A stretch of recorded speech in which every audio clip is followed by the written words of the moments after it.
We are officially back. You know what that made me think of, Chris?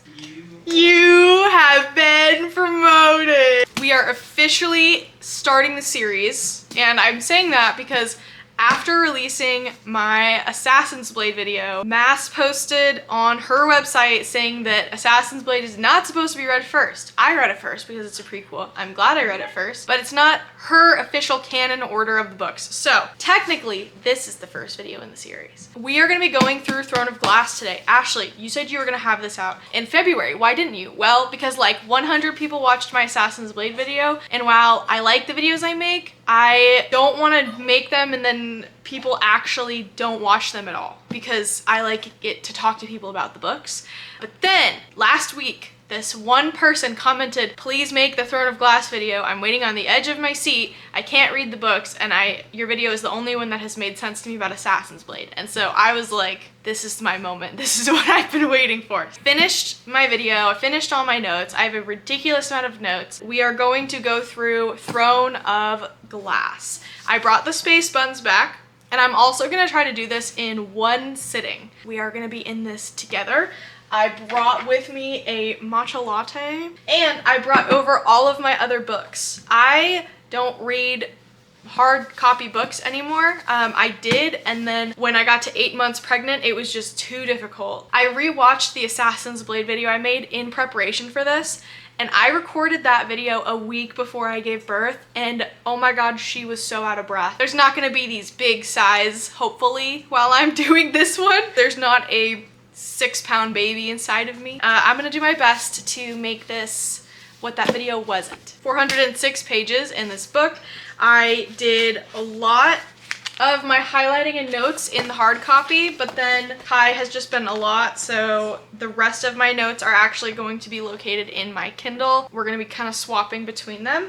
Also, if you like my desktop logo thing, I made this. It's not an ad or anything, it's just I made it, and I made it inspired by the different types of things that Selena makes me feel. She is my favorite female main character from any series ever that I've read, which is a lot now at this point. I don't know, I created this in Canva and it made me think of her, so that's why I did it, and that's why it's everywhere. Throne of Glass.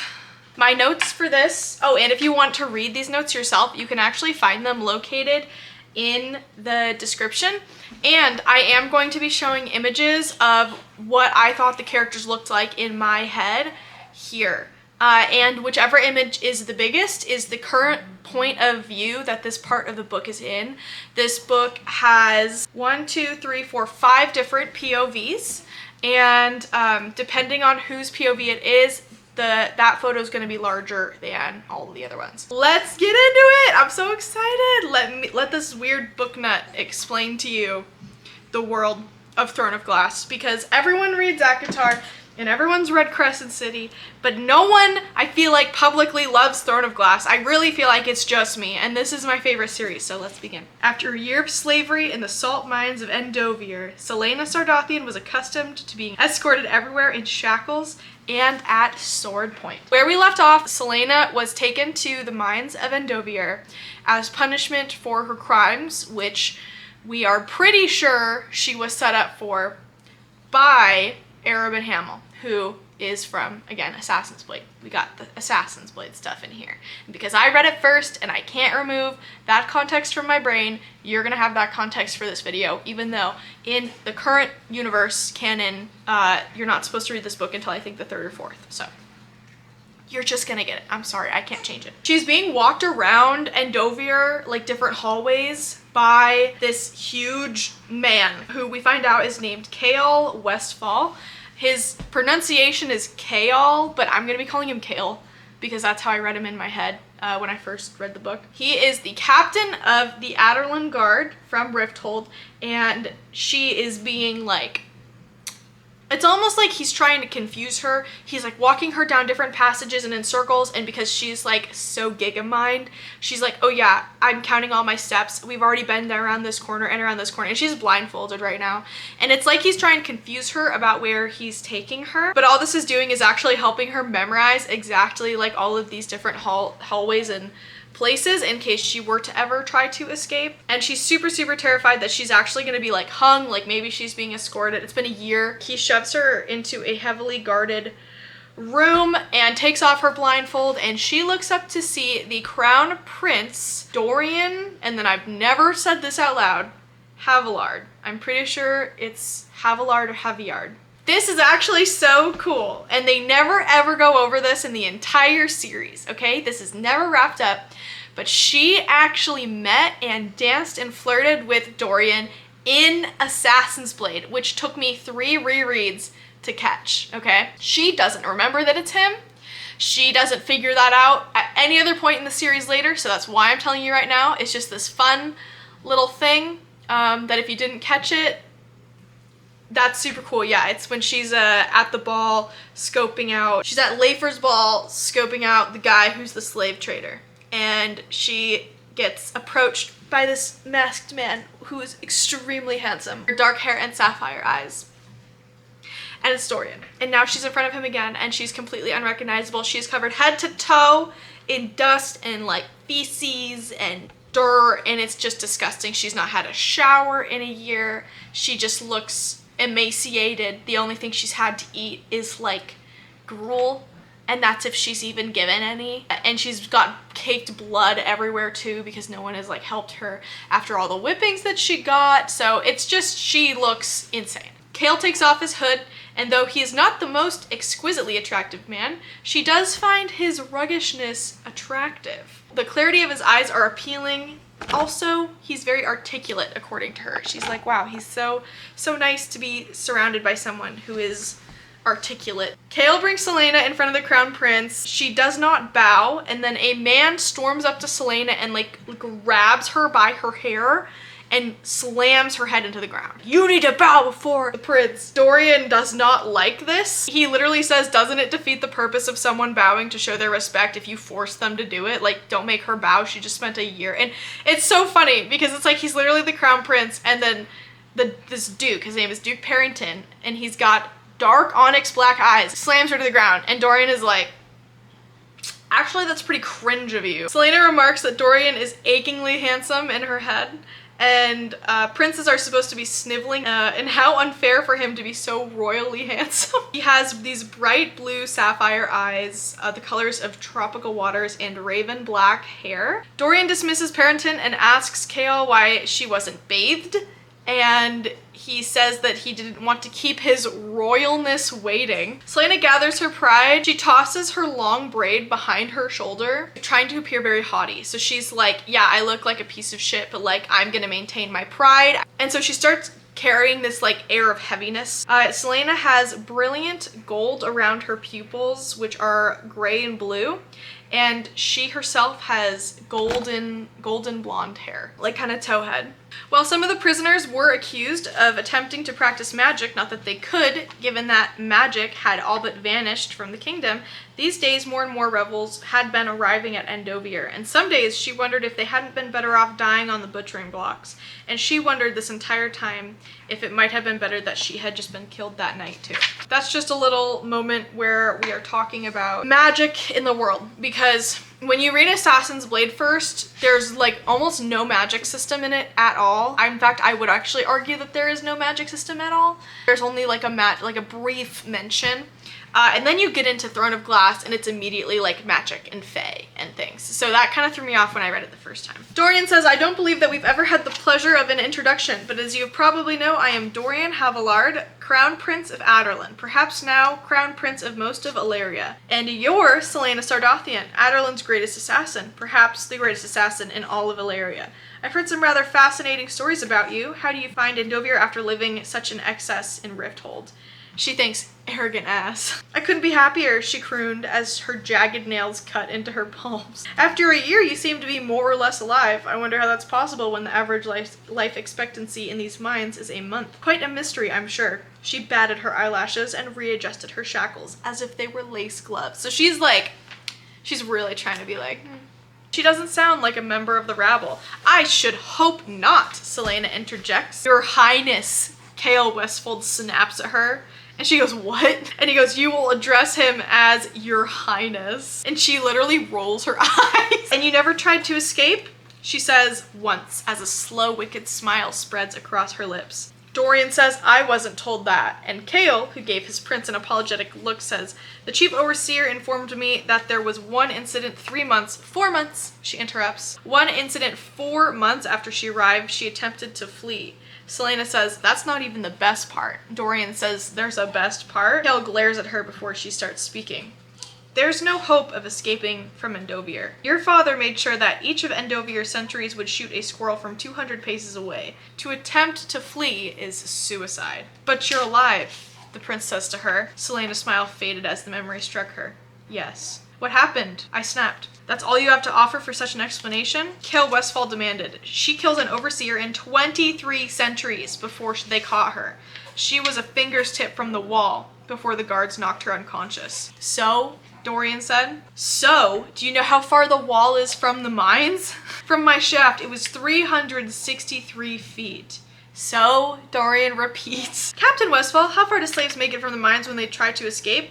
Less than 3 feet, he mutters. Endovier sentries usually shoot a man before he's moved 3 feet. And the Crown Prince's silence fell over the room. You knew it would be suicide. She tried to end her life. She decided that it was better to escape or die, and if she was gonna die, she would rather die trying to get out. Dorian steepled his fingers. I'm assuming that means like this. Don't you think it's risky to be so bold with me when your freedom is on the line? Of all the things he could have said, that was what she had least expected. At the sound of the word, she saw the land of pine and snow, of sun-bleached cliffs and white-capped seas, a land where light was swallowed in the velvety green bumps and hollows.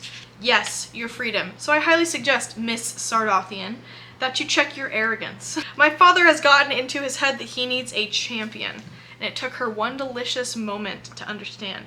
Your father wants me to be his champion? What, don't tell me that he's managed to eliminate every noble soul there is. What about you, Our beloved king finds you lacking? She says towards Kale. My father needs someone to aid the Empire, someone to help him maneuver around difficult people, someone to help him do his dirty work. And if I accept, then after 6 years, you'll be granted your freedom. 6 years? If you decline, Dorian says, you will remain in Endovier. However, there's a catch. The position isn't being offered to you. He's hosting a competition.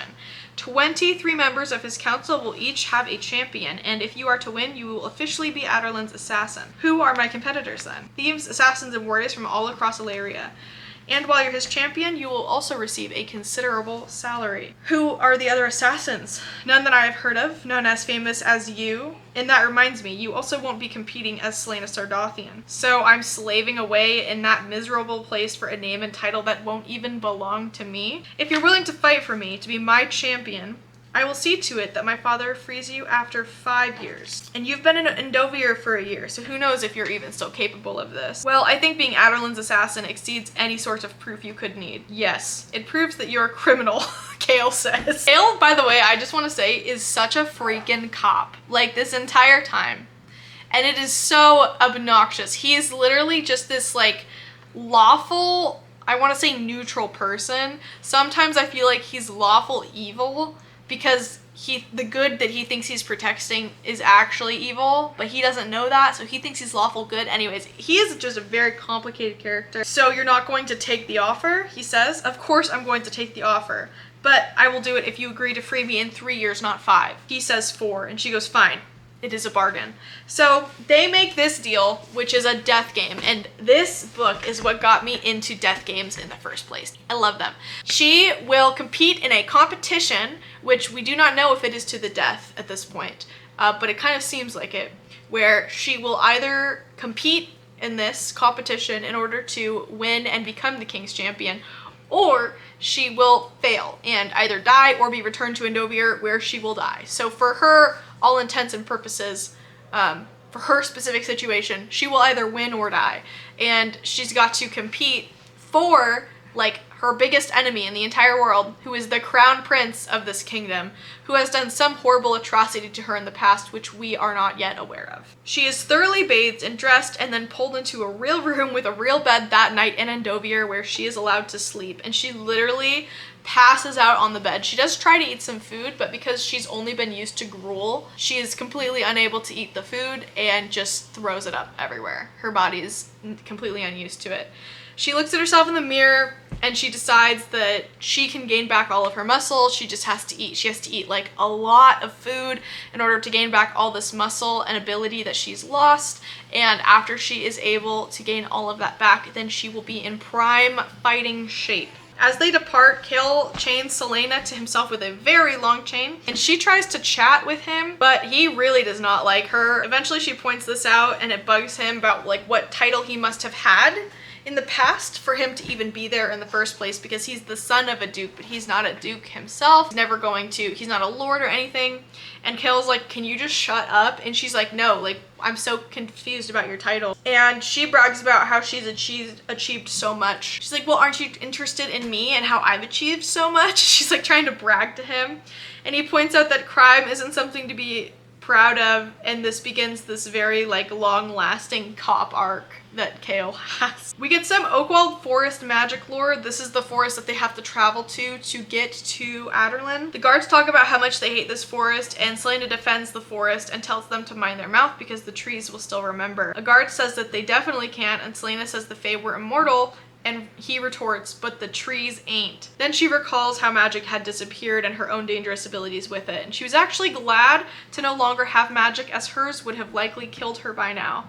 And after going to sleep that night in the forest and then waking up after, she is surprised with little flowers and little footsteps all around, and she realizes that gnomes and sprites left these flowers for her as like a gift. They finally arrive to Rifthold and are only about a day's ride away, and this is after 2.5 weeks of travel. And she recalls with Dorian and Kale about how someone betrayed her, and that is how she got caught, and how strange it is to be back here. She also tells Kale about how kind the Elway people were to her when she was in Endovier, and how she would have died if it weren't for the care that they provided to all of her whips and lashings. As Selena is overlooking the city, she resolves that she is 100% going to win this competition.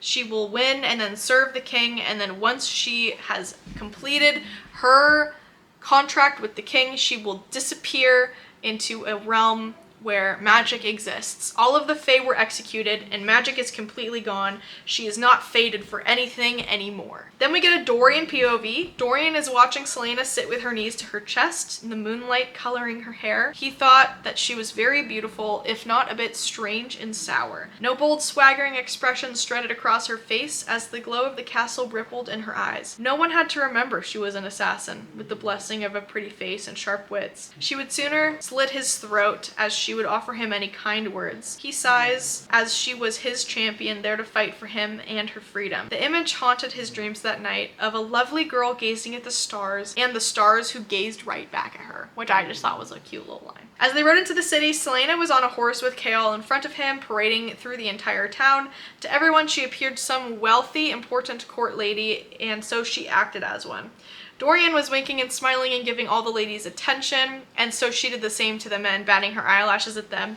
Kale pinches her side and tells her to fucking stop because she looks stupid, and she just tells him to shut up through a bright smile. He mimics a bright smile and tells her that she just looks ridiculous, and he tells her that she could never be proper as she is just a criminal. Upon arriving and dismounting behind the castle glass gates, Dorian walks up to Selena and quips about how useless the glass castle is. Selena is confused but glad, confused that he's talking bad about his own home essentially, but glad that someone else agrees with her that the glass castle looks idiotic. And then we have her room's description. Essentially, so when you walk into Selena's rooms, she is in a room in the stone tower, which is directly below the glass castle part. Her room has one window and one balcony, and it has a game room, a kitchenette, a bedroom, and then a huge bathroom with a tub. And all of these rooms are kind of like connected by one main room, which has these different offshoots of rooms. She surveys the guards that are around her living quarters and thinks that it will be very easy for her to escape if she were to just try.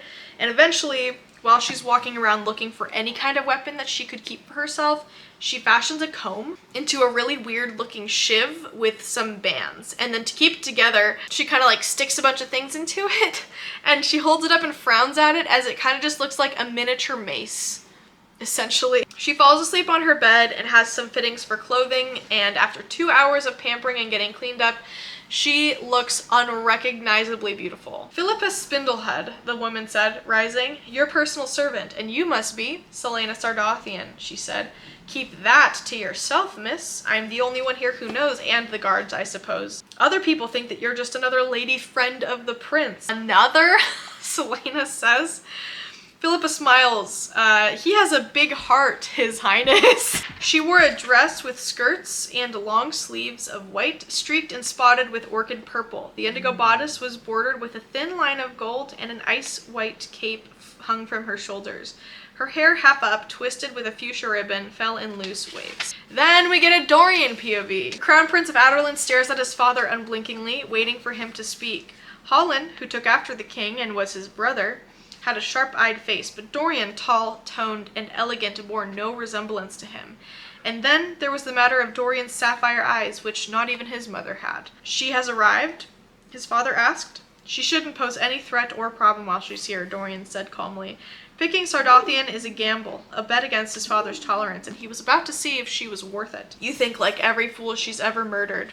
She owes allegiance to none but herself and won't balk at putting a knife through your heart, which is why she'll be fully capable of winning this competition and becoming your champion." Come to think of it, this whole competition is unnecessary and you should just give her the spot right now. I guarantee you that she'll be able to fulfill her duties and we don't even need to train her. I told you already, it's foolish to have this competition at all. If you do not mind your tongue, I will have her use you for practice. And then what? Have Holland take the throne? "Do not doubt me, Dorian," his father challenged. "You might think this girl can win, but you forget that Duke Parrington is sponsoring Kane, a true champion. Don't you find that title a little ridiculous, given that our champions are no more than criminals? I am the conqueror of this continent, and soon ruler of all Aurelia, and you will not question me." Dorian, realizing how close he was to crossing a boundary between the impertinence and rebellion of himself, a boundary he had been very, very careful to maintain, mumbles his apologies. "Parrington tells me that you were behaved well on this trip. With Parrington there, I could not do otherwise. And I will not have some peasant woman banging on the gate, wailing that you have broken her heart. I've toiled too long and hard to establish my empire, and you will not complicate it with illegitimate heirs. When you are king, you will understand these consequences. When I am king," Dorian says boldly, "I won't declare control over Terraston through thin claims of inheritance." Cale had warned him to watch his mouth when speaking to his father, but when his father spoke to him like this, as if he were just some pampered idiot, ... Even if you offered them self-rule, those rebels would mount your head on a pike before the gates of Orin. Perhaps alongside all of my illegitimate heirs if I am so fortunate," Dorian says. The king gave him a poisonous smile. "My silver-tongued son. She's dangerous, boy, even if you're sponsoring her. She wants one thing and one thing only, and don't think she won't use you to get it. If you court her, the consequences shall not be pleasant. And if I were to condescend to associate with her, what would you do, father? Throw me into the mines as well?" His father was upon Dorian before he could brace himself. The back of the king's hand connected with Dorian's cheek, and the prince staggered. "I am your king. Son or no son, you will obey me, Dorian. I will have no more of your questioning." Knowing he'd only cause more trouble for himself if he stayed, the Crown Prince of Aderlin bowed silently and left his father, eyes gleaming with barely controlled anger. What we learn is that the king and Dorian are absolutely not friends, and the king is super mean, and Dorian is like super against his father's conquest and torture of the entire continent. Selena has convinced Cale to give her a tour of the grounds, stalking it out to see her best possible escape route. He thought that she just wants a tour. If he was actually that dumb or not, she doesn't know. She won't, however, enter the glass edition. He questions her why, and she says only an idiot would walk into a house made of glass. They pass into another area, and Selena wants to go explore it, but Cale doesn't let her. He points out that that is where the Queen's Court is. As they keep walking, they come to this strange black clock tower made of inky black stone, 2 gargoyles perched on either side of the 4 clock faces, and the numbers were like war paint. It was constructed sometime around Dorian's birth. He's 19. Cale tries to usher her away, and she turns back and swears the gargoyle pointing at her jaws open just a little bit more. She looks down and notices a strange tile on the floor with a circle with a vertical line through it in the middle that extended beyond its circumference. Both ends of the line were hooked, one directing down down, the other up. Kale doesn't know what this is, and she asks if there's more, and he says that if she looked, he's sure that she would find some. He's completely fed up with her, so he ushers her out of the garden. They come to the library, and it has huge 20-foot doors. When they go in, she is completely starstruck at how beautiful the inside of the library is and how many books there are. She says it is like a city of books. Kale tells her that there is 1 million, but the last time anyone bothered to count was like 200 years ago, so there's probably more. He jests with her that an assassin would ever like to read, and she says, "Don't you?" And this is where, like, Kale constantly reduces her entire humanity down to the fact that she was an assassin, and he doesn't see her as a human or a person, and he constantly uses this type of behavior towards anyone who has ever done anything wrong. He remarks that she is from Terrasen, and if she had ever been to the Great Library in Orinth, and she said that she had been there, but the scholars were worried that she would destroy some ancient texts, and so they didn't let her back in, and she hadn't returned since. Kale says that she's not allowed to read any of the books in this library because she is not royalty and she needs either a king or prince's permission to borrow any of the books. Once back to her room, she has an idea to write the prince a note asking to use some of the books. "Your Highness, it has come to my attention that your library isn't a library, but rather a personal collection for only you and your esteemed father to enjoy. As many of your 1 million books seem to be present and underused, I must beg of you to grant me permission to borrow a few so that they might receive the attention they deserve. Since I am deprived of company and entertainment, this act of kindness is the least someone of your importance could deign to bestow upon a lowly, miserable wretch such as I. Your most truly, Selena Sardothian." And then within an hour, a woman returns with a huge stack of books with her and a note on top, a column of all the leather. "My most true assassin, enclosed are 7 books from my private library that I have recently read and enjoyed immensely. You are, of course, free to read as many of the books in the castle library as you wish, but I command you to read these first so that we may discuss them. I promise they are not dull, for I am not one inclined to sit through nonsense and bloated speech across pages. Though perhaps you enjoy the works of authors who think highly of themselves. Most affectionately, Dorian Havillard." And so I just thought that that was kind of cute. I thought that was kind of fun. The next day around noon, Selena overhears conversations between a raven-haired woman and her assumed ladies-in-waiting. She is wearing a massive red gown and complains that she should have worn white because Dorian likes white. They wonder who the woman Dorian brought into the castle is and how he rode all over Aurelia looking for her. Her lady-in-waiting remarks that they needn't worry as the prince's harlot won't be well received. They are suddenly scared by a loud crash, and Selena backs up quietly and pretends to be busy. The flower pot missed this time. So Selena straight up just tried to kill this girl with a flower pot. The girls retreated upon not seeing her, and the prince's harlot strode into her rooms to have her servants dress her in the finest white gown they could muster. They created a gown with seafoam white lace and whorls of off-light green beads embroidered around her skirts, separated from her bodice with a red sash, and Philippa remarks that it is a shame that she is who she is, because she might be able to ensnare some lord in marriage, maybe even a prince if she was charming enough. Kale storms in to take her to see the king for a very interesting interaction. "You, upstairs, now." She curtsies, looking up at him beneath her lowered lashes. "Where, pray tell, are we going?" "Oh, don't simper at me." "Kale Westfall, you will force her to trip on her dress. At least let her hold her skirts." Selena actually did trip on her dress. "Hurry," he says, "we can't be late. Perhaps if you'd given me ample warming, I would have dressed earlier and you wouldn't have to drag me. My mind was elsewhere and you are fortunate to be dressed, though I wish you'd worn something less frilly to see the king." "The king? Prince told you the competition will start today. This meeting will mark the official beginning and the real work begins tomorrow." "Why didn't you tell me sooner?" "Because he decided this just now. When you enter, stop where I stop. Bow low. Do not look the king in the eye. Do not answer anything without your majesty attached, and do not under any circumstances talk back.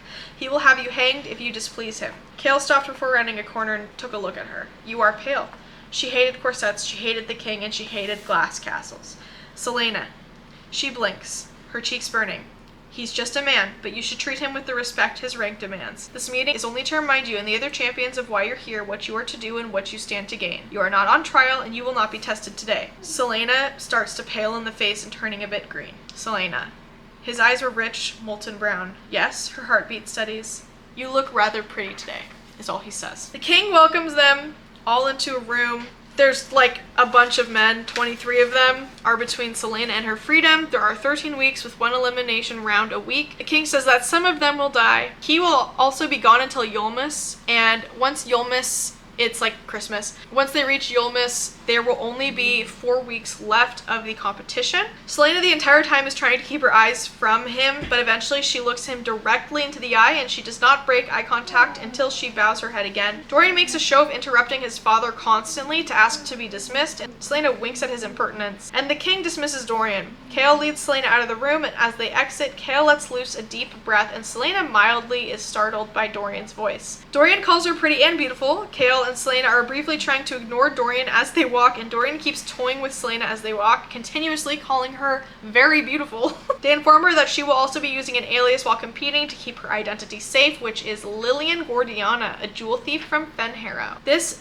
way no one will think that she's a threat like they would if she knew who she was.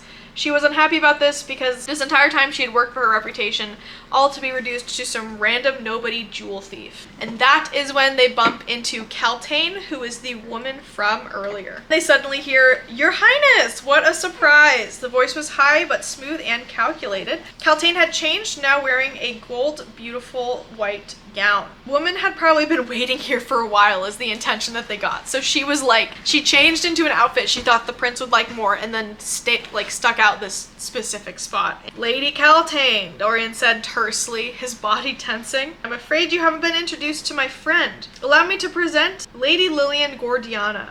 Lady Lillian, meet Lady Kaltane Rompier. Lady Lillian is from Belhaven and she just arrived yesterday.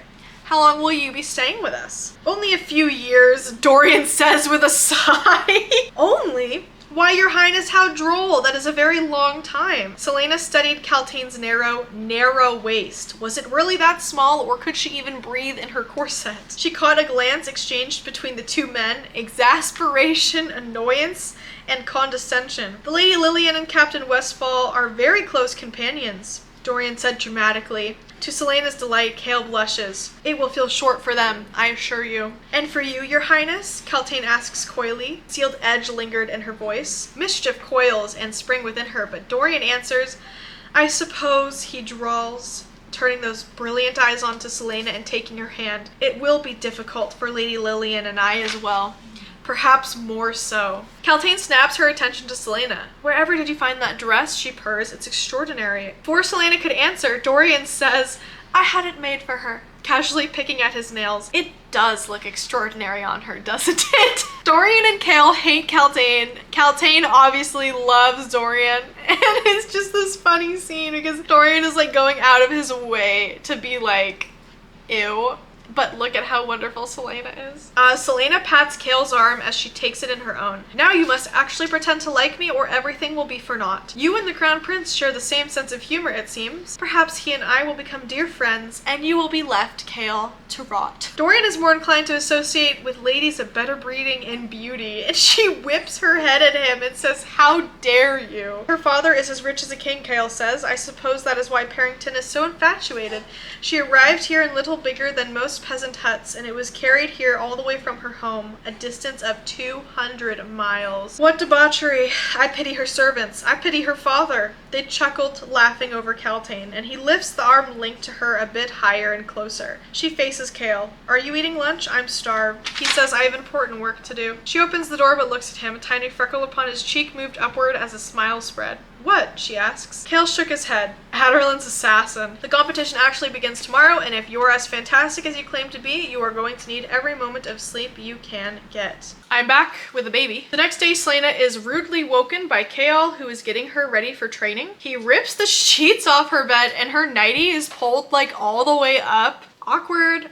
He doesn't care at all. She is freezing cold and slumps into the kitchen table with the grace of a feral beast. After being asked why she is tired, she informs him she was up until 4 a.m. reading, and she looks at the food and loses her appetite and just gets dressed instead, this time in tunic and pants. She turns to take her clothes off in front of Kale to tease him, and he turns super red and then walks away. She hates how the outfit looks on her, And he says, no one cares about how you look. Besides, if she's so inclined, she can just take them off in the training room, and he's sure the men would love to see that. Cain enters the hall and immediately starts antagonizing Selena. I'll go over the competitors in just a second. Cain is like the biggest antagonist we're gonna kind of see in this book next to like 2 other characters. So Cain joins the room and immediately just starts antagonizing Selena, and she whispers that she's gonna kill him. Kale says she just needs to beat him. He begins her training and says, be on your guard, and she looks at him and literally thinks to herself, who the fuck actually says that? So it's like, on guard, right? She's like, what the fuck? They fight and are near evenly matched, but at the last second, Kale beats her by tripping her. He tells her to get out a weapon that will actually make him work for it, and then she takes out daggers and gives a wicked feral smile, only to be interrupted by Brullo, who is the weapons master. He introduces all the contestants. We have Cain, who is from the White Fang Mountains, Xavier Fowl, a master thief from Melisande, Knox Owen, who is gray-eyed with dark hair. He smiles at her plenty of times, and she has heard of him before in passing, back when she was still free. Bill Chastain, known as the Eye Eater, Ned Clement, known as the Scythe, Paylor, the youngest assassin there, Brave, who gives Selena pause. He's led in shackles with 5 guards. He's oily and slick and has brown, broken teeth.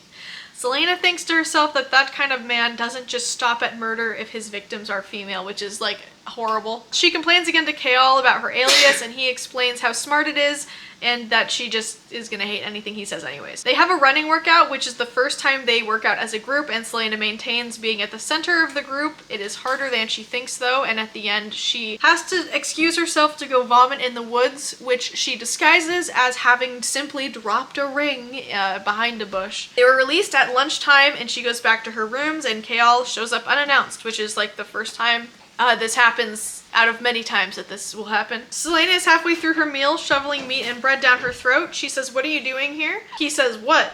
And then he pulls out a platter of salmon. Selena makes a disgusted face, and he says, you don't care for salmon? And she says, I hate fish. I'd rather die than eat it. And he says, that's surprising, taking a bite. She says, why? And he goes, because you smell like one. Which I thought was just funny. The following morning, Kale comes to get her again for the workout, and he finds her already having been up for an hour working out before. Even though she had to maintain being directly in the middle again, she decides she is going to train as though she is actually the most talented there. That afternoon, Kale and Selena were walking together leisurely, and unfortunately they bump into Kaltain again. However, this time she is with someone new, and this is where we meet Nemia, or Nehemia, or Nemia, however you want to say her name. I'm going to be saying Nemia. Selena speaks Elway to Nemia, and Nemia loves this. She is like all for it. Selena learned the language when she was in Endover. Nemia tells Selena to dismiss Kaltain after she is actually racist. Kaltain literally says after Nemia and Selena are speaking in Elway to each other, which is Nemia's native language. She literally says, you're in Adderland, so you should be speaking the common tongue. And Nemia is like, get this bitch out of here. It's giving, if you live in America, you need to be speaking American.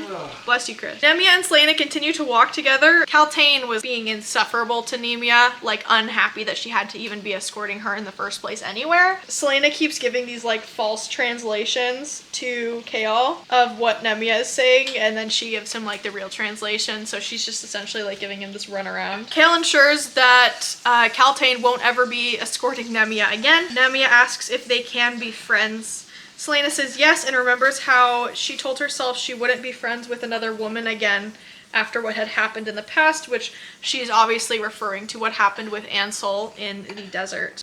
As Nemia walks away, Selena wonders if maybe this time she was wrong. We get our first Kale POV, and we get Kale's thoughts about Selena. He notes how much Selena eats, which personally I like, me, Ashley, because Selena is like a warrior, but instead of being this like dainty little frail thing, she's like, I have to eat and exercise and I have to gain weight and, you know, all this stuff, which is really healthy. And Kale like notes that, and he thinks that it's weird that she's eating so much. The king starts cutting Kale out of the loop here. He stops telling Kale where he's going, which is weird because Kale is literally the captain of the guard. Also, some of the royal hounds start going missing, which turn up as half-eaten remains. Selena is flirting with Kale, and she asks him what kind of woman he prefers. He says a certain type that isn't her. She asks if he would like her if she wasn't an assassin, and he says definitely not. She asks if he would instead prefer Kaltain, and he looks at her and tells her to shut the fuck up. Kale thinks to himself it was too easy to be mean, but it was getting far too easy to be nice. Kale starts having a very complicated relationship with Selena, where they're just like really getting along, and Selena will antagonize Kale and he will start playing back with her.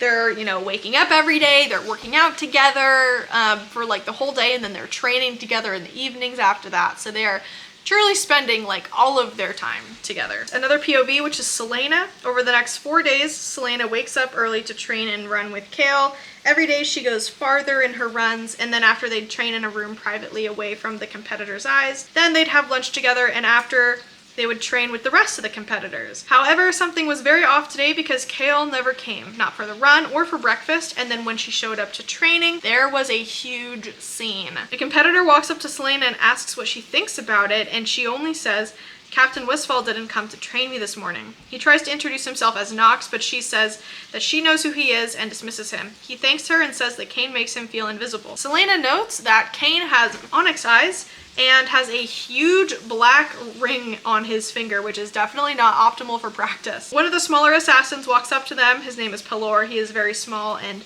young. He says that he overheard them all talking to Brullo. Apparently, the Eye Eater had been found dead that morning. He had been brutally dismembered and smeared all over the floor. This worries Selena, though she doesn't let it show, and she simply starts practicing her throwing knives at the target. Kane watches her from across the room and literally says, "You'd be better off on your back learning tricks useful to a woman."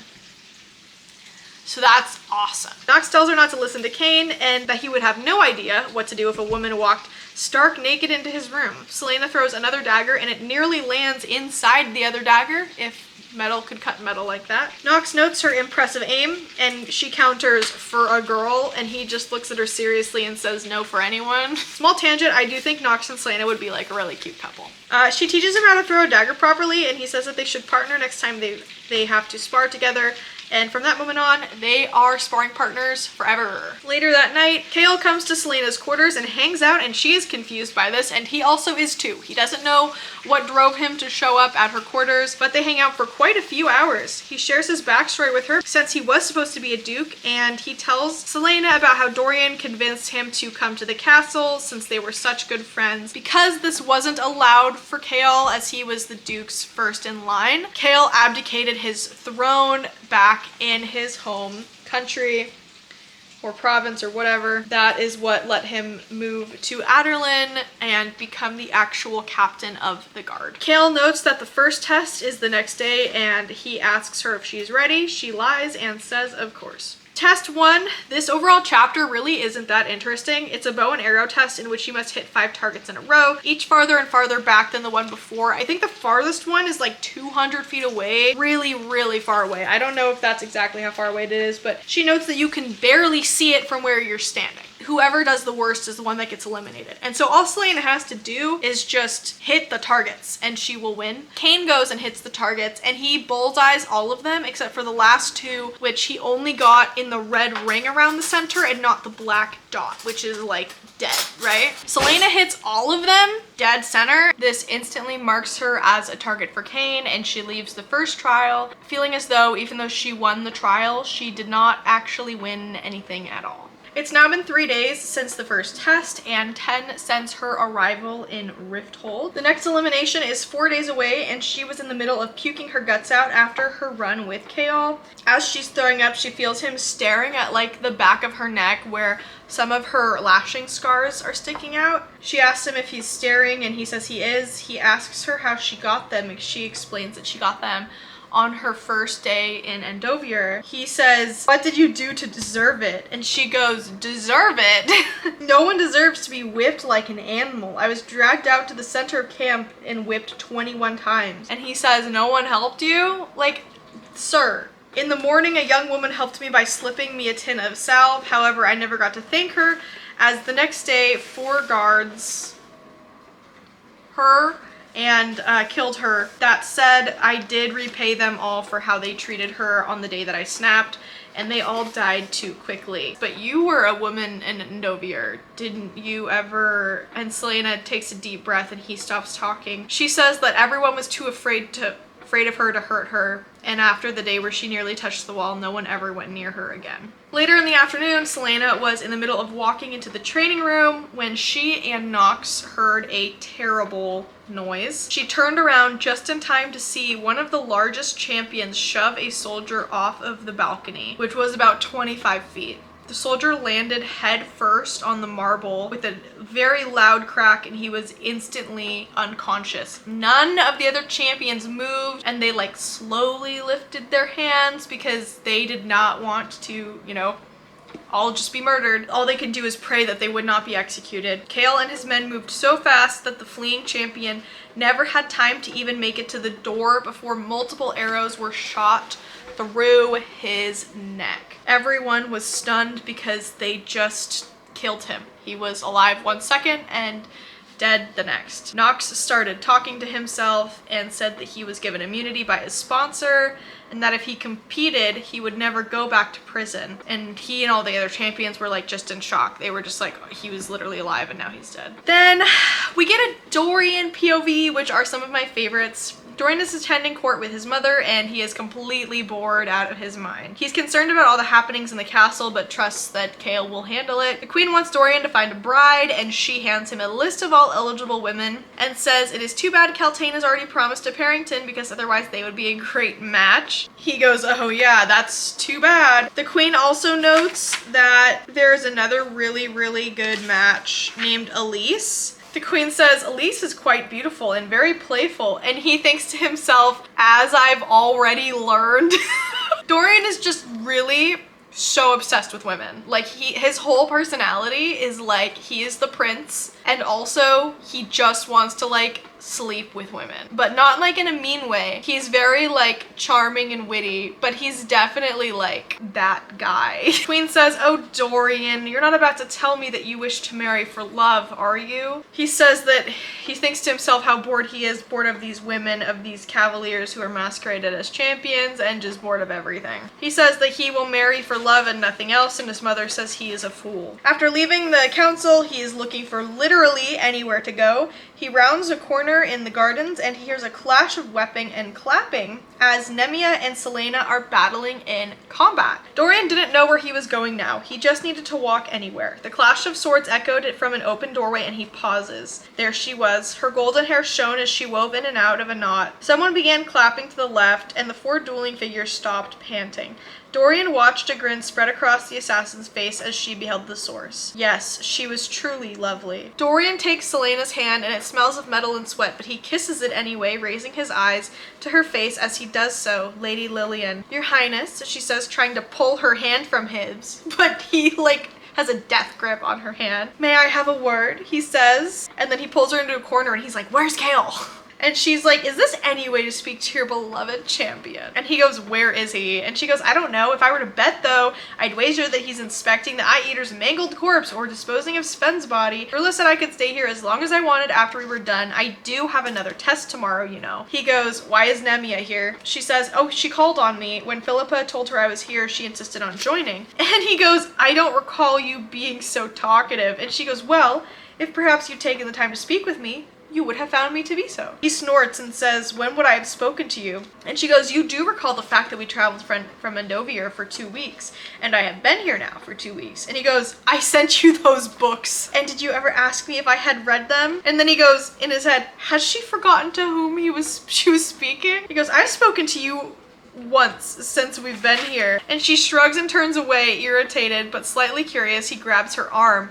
Her turquoise eyes glittered as she stared at his hand, and his heart quickened when her gaze rose to his face. Yes, as sweaty as she was beautiful. Aren't you afraid of me? She glances at his sword belt. Or are you as deft at handling your sword as Captain Westfall? He steps closer, pulling her in and tightening his grip. Better, he whispers in her ear. There, now he had her blushing and blinking. Well, very amusing, your highness. He won, he thought in his head. He bows dramatically. I do what I can, but you can't have Princess Nemia in here with you. She's a princess. She can do what she likes. He says, and I suppose you're going to teach her about weaponry? Selena cocks her head and says, perhaps you're just a bit afraid of me. She gestures widely for him to pass. Word help you. Which is, by the way, one of the first times we hear someone say something like that. It's W-Y-R-D, pronounced word. To his dismay, Selena started speaking Elway to the princess, who stomped her staff and hissed at Dorian. She says, you can return to your cushions and dancing and leave us be. He tries to look serious. Tell her it's unacceptable for her to spar. Selena says something to which the princess only waved a hand and strode past them onto the sparring floor. What did you say? Dorian said. I said you volunteered to be her first partner. Well, you don't want to upset her. He says, I will not spar with the princess. She says, would you rather spar with me? He says, perhaps if we had a private lesson in your chambers, smoothly. Tonight, I'll be waiting, she says, and curls a finger around her hair. I forgot how much I loved the little flirty interactions between Dorian and Selena in this book. I think that they are so funny. Kale actually shows up and tells them to knock it off. We're in Selena's POV now, and she thinks about how charming Dorian is, even if it's in an arrogant way. It made her feel uneasy how he'd made her blush. In fact, he was so attractive, she had difficulty not thinking about how attractive he was. She'd been kissed before, of course, by Sam, and often enough that she was no stranger to it, but it had been over a year. The thought of kissing anyone else had once made her sick, but when she saw Dorian, ... And then she thinks, damn him for being so handsome. Kale walks up and is like, what is Dorian doing with her? And Selena's like, oh, they're sparring. And he's like, sparring with Nemia? That's not allowed. The test is tomorrow, I need to train. And Kale says that she's had enough training for the day. Nemia casts a worried glance in Selena's direction. Selena says that she will never do anything to hurt Nemia, and he goes, are you honestly blind that you can't see why we would allow this? And she goes, can't allow, you're just afraid of me. And he says, don't flatter yourself. And she's like, do you think I want to go back to the mine? Do you think I'm so stupid that I would do something to get me kicked out of this competition? And again, all he thinks of her is as a stupid murderer. That's what he sees her as. She says her body is a wreck and she needs to spend these extra hours training and she shouldn't be punished for it. And he goes, I'm not going to pretend to know how a criminal mind works. She throws her hands in the air and says, you know what? I actually feel guilty, just a little guilty, and now I remember why I shouldn't have.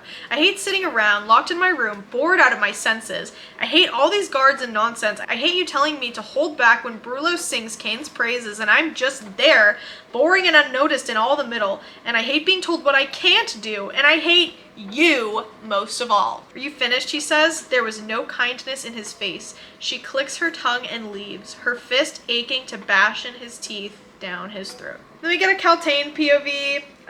Kaltain POVs in this book aren't my favorite. It's really just like her plotting about how she's gonna win Dorian's heart the whole time. Kaltain watches Duke Parrington converse with the Queen Georgiana. It had been a shame that Dorian had left so quickly an hour ago. Kaltain rose from her chair by the fire as the Duke bowed to the Queen and strode for the doors. As she stepped into his path, he paused at the sight of her and his eyes gleaming with a hunger that made her want to cringe. He bows low, milady. Your Grace, she smiles, forcing all that repulsion deep, deep down. I hope you're well, he said, offering his arm to lead her out. She smiles again, taking it, though he was somewhat rotund, hard muscle lay in the arm beneath her hand. She tries not to wince as his hairy, meaty fingers rub her pristine skin. He's, by the way, like, I think 40-something, and Kaltain is 17. Kaltain originally got with the Duke because she promised, she kind of made insinuations that, like, when they were alone at the castle and she wasn't stuck at home, she would be able to, like, do things for him, you know? Really, all she was doing was trying to get closer to the Prince Dorian. They discuss Lady Lillian, who is Selena. The Duke, like, pauses when she brings up Lillian, and the Duke is like, no, he does not. You do not need to worry about Lady Lillian. She is like a lowlife. And Kaltain was interested in how much the Duke seemed to just hate Lady Lillian. Another POV, Dorian and Kale didn't say much as they walked to dinner. Princess Nemia was safely in her chambers, surrounded by her guards. It had been quickly agreed that while it was foolish of Selena to spar, Kale's absence had been inexcusable. You seem rather friendly with Sardothian, Kale said, his voice cold. Jealous, are we? Dorian teases. I'm more concerned for your safety. She might be pretty and it might impress you with her cleverness, but she's an assassin, Dorian. You sound like my father. It's common sense. Stay away from her, champion or no. Dorian says, don't give me orders. I'm only doing it for your safety. Why would she kill me? I think she likes being pampered. If she hasn't attempted to escape or kill anyone, then why would she do so now? He patted his friend on the shoulder. You worry too much. It's my occupation to worry. Then you'll have gray hair before you're 25, and Sardathian will certainly not fall in love with you. What nonsense are you talking? Well, if she does try to escape, which she won't, then she'll break your heart. You'd be forced to throw her in the dungeons, hunt her down, or kill her. Kale says, Dorian, I don't like her like that. Sensing his friend's growing irritation, Dorian changes the subject. What about that dead champion, the Eye Eater? His eyes darken. I've studied it again and again over the past few days. The body was completely destroyed, innards scooped out and gone. Even the brain was missing. I sent a message to your father about it, but I will continue investigating in the meantime. Selena closes her eyes and sighs at the end of her book. What a terrible ending. She'd managed to embed some sewing needles into her bar of soap for a makeshift miniature pike. She eyes the pianoforte carefully as if approaching a sleeping person. She walks up to it and she eyes the smooth ivory keys. She had been good once, perhaps better than good. Arab and Hamel made her play for him whenever they saw each other. She wondered if Arabin knew she was out of the mines. She still didn't dare to face the possibility of who may have betrayed her. Things had been such a haze when she had been captured. In 2 weeks, she'd lost Sam, her freedom, and something in herself in those blurry days. What would he make of all this? If he'd been alive when she was captured, he would have had her out of the royal dungeons before the king even got word of imprisonment. But Sam, like her, had been betrayed, and sometimes the absence of him hit her so hard she forgets how to breathe. She touches a lower note on the forte. It was deep, throbbing, full of sorrow and anger. Then she sits down at the piano and starts to play it. And then we get a Dorian POV. Leaning against the doorway, Dorian stands, utterly transfixed. She'd been playing for some time with her back to him. Dorian peeled himself from the wall. For all her assassinating experience, she didn't notice him until he sat down on the bench beside her. You play Her fingers slipped on the keys, which let out a loud, awful clank, and she was halfway to the rack of cue sticks when she beheld him. What are you doing here? She glanced to the door. Was she planning on using one of those cue sticks against him? Kale isn't with me, he says with a smirk. If that's what you're wondering. I apologize for interrupting. Perhaps his earlier plan to embarrass her wasn't foiled yet. But you were playing so beautifully that It's fine. She walks towards one of the chairs. He stood, blocking her path. She was surprisingly of average height. He glanced down at her form. Average height aside, her curves were enticing. What are you doing here? She repeated. He smiled roguishly. We decided to meet tonight, don't you remember? She says, I thought it was a joke, and I literally wrote LOL into the book. I never joke. Are you allowed to be here? Allowed, again. I am the prince. Yes, but I'm the assassin. From your playing, it seems that you're a great deal more than that. And this part I loved because it's like Kale literally only sees her as an assassin, but Dorian sees her for so much more. What do you mean? Well, he said, trying not to get lost in her strange, lovely eyes. I don't think who plays like that can just be a criminal. It seems that you do have a soul. Of course I have a soul. Everyone has a soul. She was still red. He made her that uncomfortable? He fought his grin. This was too much fun. How did you like those books? They were wonderful. They were very nice. I'm glad. Their eyes met and she retreated behind the back of the chair. If he didn't know better, he would have thought himself to be the assassin. How's training going? Any competitors giving you trouble? Excellently, she said. And no, after today, I don't think any of us will be giving anyone any trouble. It took him a moment to realize she was talking about the competitor who had been killed trying to escape. Did Kale give the order to kill Sven? No, he said. I don't think Kale would ever have given that order. Dorian asked as casually as he could. On that note, how are you and Kale getting along? Of course, it was a totally innocent question. Fine, I think he hates me given his position. I'm not surprised. Why do you think he hates you? Because I'm an assassin and he's the captain of the guard, forced to belittle himself by minding the would-be king's champion. Do you wish it were otherwise? She inched around the chair, coming closer to him. He gave her a grin that wasn't so innocent, and his heart jumped a beat. Well, who would want to be hated? Though I'd rather be hated than invisible. It makes no difference. You're lonely, he said before he could stalk himself. Lonely? She shook her head. He fought the urge to reach across the space and see if her hair was as silky as it looked. No, I can survive well enough on my own. Still, it can't be pleasant to be one's own companion at all times. And what would you do? She laughed. I'd rather not be seen as one of your lovers. And he goes, and what's wrong with that? I'm already a notorious assassin. I don't particularly feel like being notorious for also sharing your bed. Would you like to explain to me why? Or is it enough for me to say that I don't take jewels and trinkets as payment for my affection? I'm not going to debate morality with an assassin, Dorian says. You kill people for money, you know. Her eyes became hard and she pointed to the door. You may leave now. You're dismissing me? He didn't know whether to laugh or yell. Shall I summon Kale and see what he thinks? She crosses her arms. Perhaps she'd also realized that there was fun to be had in riling him too. Why should I be thrown from your rooms for stating the truth? You just called me little more than a whoremonger. Tell me about your life, how you learned to play the pianoforte. And what was that piece? It was so sad. She gives him like a deadpan face and she just goes, I practiced. He stops a foot away from her and the space between them felt strangely intimate. You're not nearly as chatty as you were this afternoon. And she goes, I'm not a commodity for you to gawk at. I'm not a carnival exhibit and you won't use me as part of some unfulfilled desire for adventure or excitement, which is undoubtedly why you chose me to be your champion. She takes a step closer to him. His mouth falls open and he walks back a step. What? Was all he manages?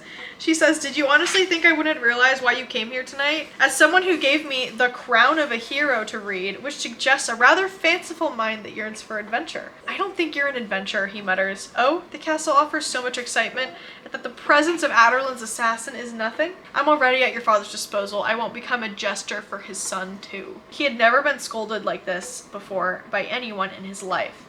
Don't you know who you're talking to? He says. My dear prince, she drawls. You're alone in my rooms. The hallway door is very far away. I can say whatever I wish. He bursts out laughing, and she sits up and watches him, her head tilts to the side. Her cheeks were flushing, making her blue eyes even brighter. Did she know what he might have wanted to do with her if she wasn't an assassin? I'll go, but I will return soon. I'm sure, she says dryly. Good night, Sardothian. Tell me something before I leave. This mystery lover of yours, he doesn't live in the castle, does he? He instantly knew he'd said the wrong thing when some of the light vanished from her eyes and she says, good night, coldly. Dorian shakes his head. I didn't mean to, and she just cuts him off and looks away. Understanding his dismissal, he strode to the door and he was almost to the threshold when she spoke, her voice distant. His name was Sam. Was Sam? What happened? She looked at him, smiling sadly. He died 13 months ago. I'm sorry, he breathes. So am I, she whispers. Dorian cleared his throat. Good luck at the test tomorrow. And he couldn't banish her heart-wrenching music from his mind, even when he burned his mother's list of eligible maidens, even when he read a book long into the night, and even when he finally fell asleep. So the song that she was playing on the forte when Dorian came in is the song in the Assassin's Blade that Sam got the music for her before, like 2 years early, because I guess how it works in this world is that when music is written, there's like a 2-year period for the publishing and dispersal of the sheet music, and he found someone to write the music down for her so that she could play it on her own pianoforte. Gave it to her wrapped in a little red bow, and that was when she realized that she liked him, and that was the song that when Dorian walked into the room by Selena on her own pianoforte, thinking of Sam. We have test number 2. Selena and the rest of the champions are climbing a very, very, very tall tower.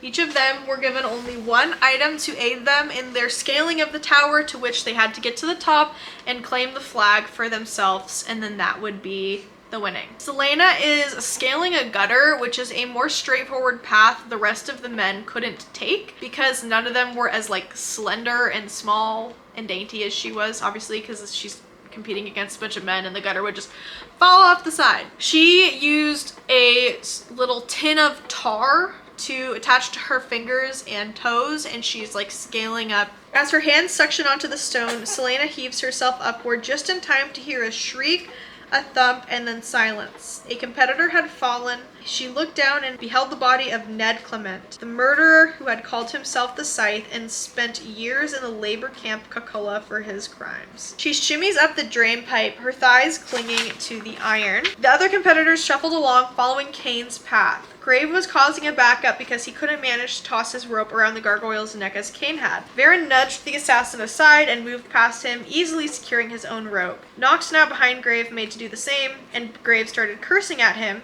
and Nox stopped, lifting his hands in a gesture of placation, like...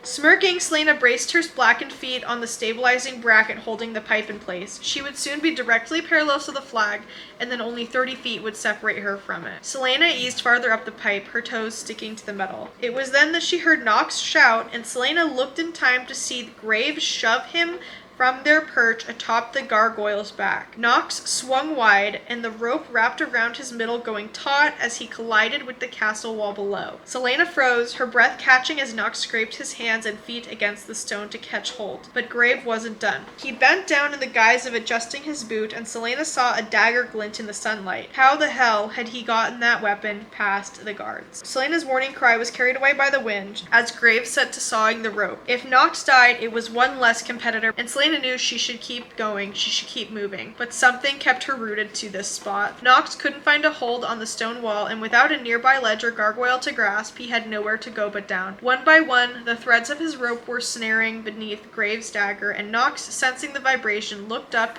to see the assassin in horror. If he fell, there would be no chance of surviving.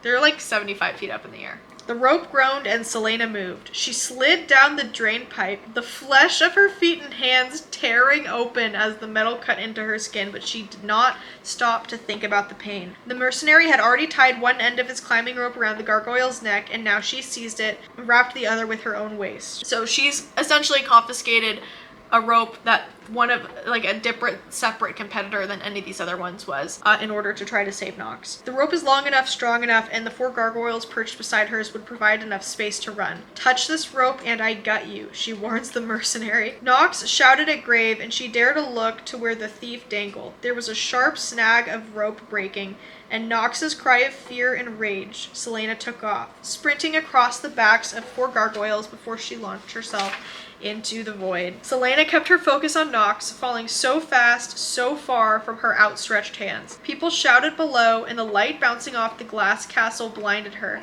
But there he was, just a hand's breadth from her fingers, his gray eyes going wide, his arms swinging as if he could turn them into wings. In a heartbeat, her arms were around his middle, and she slammed into him so hard the breath was knocked from her own chest. Together they plummeted down like a stone, down, down, down toward the rising ground. Nox grabbed the rope, but that wasn't even enough to lighten the blinding impact on her torso after the rope went taut. She held onto him with every ounce of strength that she had, and they went careening toward the wall. The rope stopped, leaving them just 30 feet above the ground. Lillian, Nox said, gasping for breath. He presses his face into her hair. Gods above. Selena's limbs trembled so violently that she had to focus on gripping Nox. Selena looked up. All the champions had stopped to see her save the falling thief, except one, who perched high above them all. Selena could only gape as the flag was ripped down and Kane howled his triumph. She would have won if she had taken the easy route, but she would have gotten there in half the time. And if she had taken that route, she would not have been able to save Nox. Could she even get back up in time?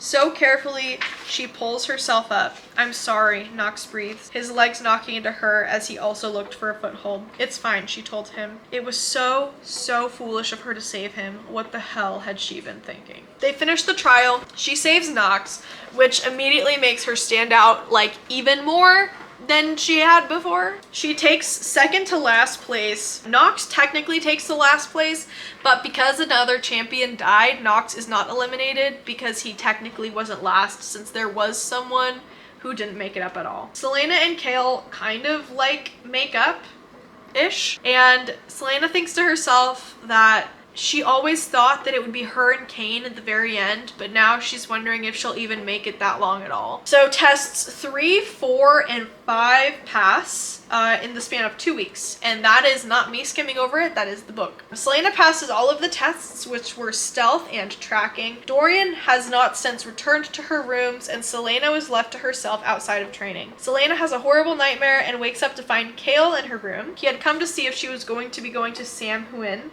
In my head, I've been saying Samhain. Samhain. He came to see if she was going to the event. She wasn't invited to the actual party, as she never is, and so she says no. Then we get a Dorian POV. He leaves the church service and walks through the gardens, passes a cluster of women who blush and curtsy for him, of course. His mother spent the entire service pointing out all of the women that he needs to marry, or that he has the choice of marrying. He's walking through the gardens trying to like calm himself down because he's so angry that his mother keeps pushing marriage on him. And he rounds a corner and accidentally bumps into Selena, and then also accidentally insults her dress. So she didn't really have time to get dressed that morning, and she had no servants to help her since it was like a government holiday. So she puts on the only dress that is around, and it's like this very old school vintage velvet dress. And he sees it and essentially is like, so you came from the Ren Fair? And she's like, oof, that is not a nice thing to say. And Nemia like looks at Selena and they're both like, what the fuck? Like, and Selena in herself is like, why would he say that to me? This is the first time that he's seen me in like 2 weeks. What the fuck? Nemia asks Selena if she's going to the dinner that night, and she says no. This makes Nehemia sad. Selena heads off and sneers at Dorian, who gives her a smirk. Dorian is sad because he wanted to see her more, and he worries that him making fun of her dress just made it so that she doesn't like him even more than the last time he saw her. He had enjoyed seeing her the other week in her quarters like a lot, and he wanted to go see her again. Then we get a Selena POV, and she runs into Kale, who comes by to eat with her. She can't go to the feast that night, and Kale says that he'll bring a trinket to her, like from the event. She thinks to herself how handsome Kale looks today. Kale and Nemia and Selena round the garden corner and find Kane kneeling in front of the creepy black clock tower. When he hears them, he stands up. He gives them a really freaky smile and then walks away behind the clock tower. All three of them walk over there to see that he had dug out all of the dirt and the engravings in the ground, and Nemia points out that they are called word marks, a word which is in Selena's own home tongue, which we learn that she has kept secret and not spoken. So now we know that Selena knows a language that is ancient, one that she doesn't tell anyone that she knows. It is a language long lost to the old world. They decide to teach each other their languages. Nehemia will teach Selena word marks, and Selena will help Nemia learn the common tongue. That night, Selena is sitting in her room, still in her teased dress that Dorian made fun of, and she notices a small breeze come through her entirely enclosed room. So she's got like a balcony kind of, but the rest of her room is closed and the door to the balcony is closed, and a breeze comes through her room somehow. She looks over at the tapestry on the wall to see it flutter slightly, and she inspects it only to realize that there is a hidden passage in her room. And she stops and thinks to herself how foolish anyone would be to put her in a room that has a secret passage. She excitedly grabs a couple balls of yarn and ties it to her chair to ensure that she will definitely be able to find her way back. And then she descends into the pitch black stairway. She walks through a doorway, which is the middle one of 3 doorways at the very bottom of the stairs. After going through it, she hears water and comes out to see a small boat just sitting on a river. She thinks on it, knowing that she could leave right now. It's Samhain. It's so easy. Everyone's drunk and wasted. The guards aren't on duty. No one's on duty. But then she decides that she won't run away like a common thief. She is going to earn her freedom. She explores a couple more of the other passages and finds one with a line of sight directly into the feast ballroom. She spies Dorian dancing with a, quote, blonde idiot. And then she also sees that Nox and all the other champions are there, and it's only Selena who is not allowed to go, which seems very weird. She sees Dorian step away from the blonde woman, and his whole face comes into her view, and she thinks about how much she wants to kiss Dorian. Then she sees Kale get up and leave the feast, and she panics, thinking that he's going to get back to her rooms before she does. We get a Dorian POV. He's enjoying himself at the feast, and Dorian shows up to Selena's rooms after the Samhain feast, and he doesn't even know why he himself is there. After hours of enjoying himself at the feast, Dorian entered Celaena's rooms, not sure what exactly he was doing in the chambers of an assassin at 2 in the morning. His head spun from the wine, and he was so tired from all the dancing that he was fairly certain if he sat down he would just fall asleep. Though she was asleep on the bed, she still wore that strange dress. This is the dress that he made fun of her earlier in the day for. Her golden hair was spread around her, and a flush of pink bloomed on her cheeks. A book lay by her side, open and waiting for the next page to turn. Some assassin she didn't even bother to stir. He knew her somehow, and he knew that she wouldn't harm him. It made little sense. As sharp as her words usually were, he felt at ease, as if he could say anything. And she must have felt the same after she told him about Sam, whoever he'd been. So here he was, in the middle of the night. She flirted with him, but was it real? A footstep sounded, and he found Kale standing across the foyer. The captain stalked over to Dorian and grabbed him by the arm. Dorian knew better than to struggle as his friend dragged him through the foyer and stopped in front of the door to the hall. "What are you doing here?" Kale hissed.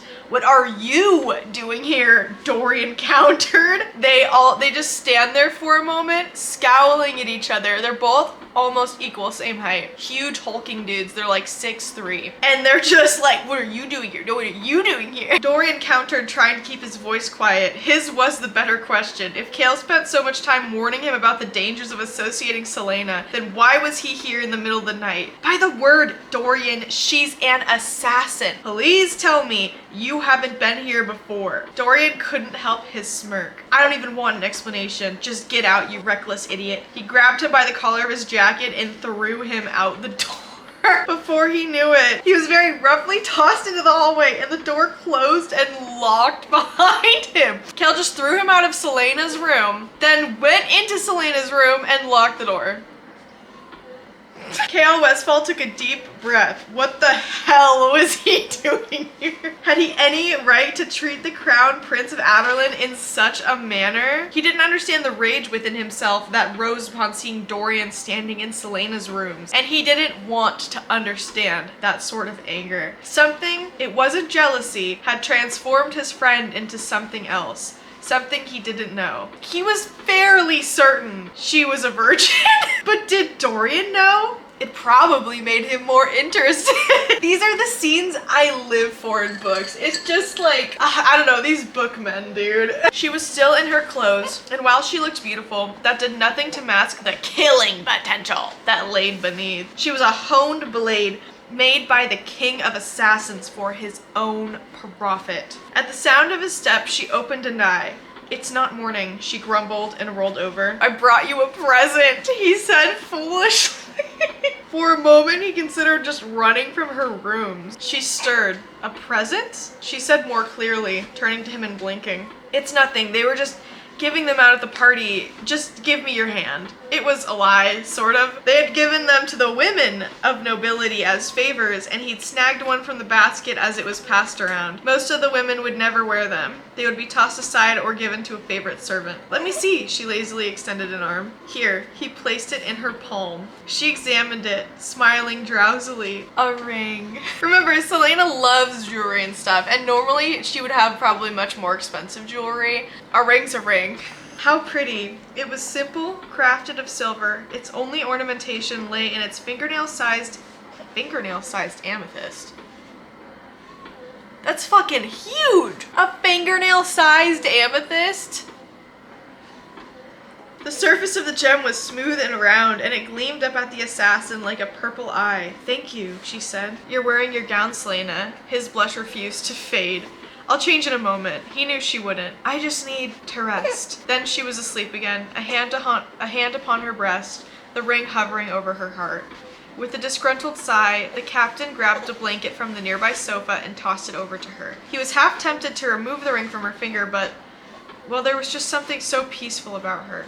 Rubbing his neck, his face still burning, He walked from her rooms, wondering how exactly he would explain this to Dorian tomorrow. I love picturing that because he's walking out of the rooms like this, blushing, and it's like, oh my god. So Selena is dreaming. She walks down a very long secret passage. She doesn't have a candle and she doesn't have a string to lead her. She descends the staircase in the secret passage and finds a bronze knocker in the form of a skull hanging in its center. Selena waited for that terrible breeze or to hear someone cry, but it was warm. With a sound, the door swung open and she expected to find a dark, forgotten room, but no, she found something far different. In a shaft of moonlight shot through a small hole in the ceiling, falling upon the face of a beautiful marble statue upon a stone slab. Not a statue, a sarcophagus. She was in a tomb. He was handsome, with his beard clipped and short. His brow broad and clear, his nose straight and sturdy, and he held a stone sword between his hands, its handle resting upon his chest. Her breath was sucked from her. A crown sat upon his head. The woman, too, wore a crown. It wasn't a tacky, enormous thing, but rather a slender peak with a blue gem embedded in the center, the only jewel in the statue. Her hair was long and wavy, spilled around her head, and tumbled on the side of the lid. Selena stared at the stone coffins. There was something written at the feet of the queen. Selena inched toward the female figure. There, in stone letters, it read, "Time's Rift." It made little sense. But Selena inched toward the female figure. She approached the head again, and there was something calming and familiar about the queen's face. Something that reminded Selena of a rose smell, but there was also something off about her. Selena almost cried aloud as she saw them. The pointed, arched ears of the Fae, the immortal. But no Fae had married into the Havillard family for thousands of years. And there had been only one, and she was a half-breed at that. And if this were true, if she was Fae or half Fae, then she was... Selena stumbled back from the woman and slammed into the wall. A coating of dust flew into the air around her.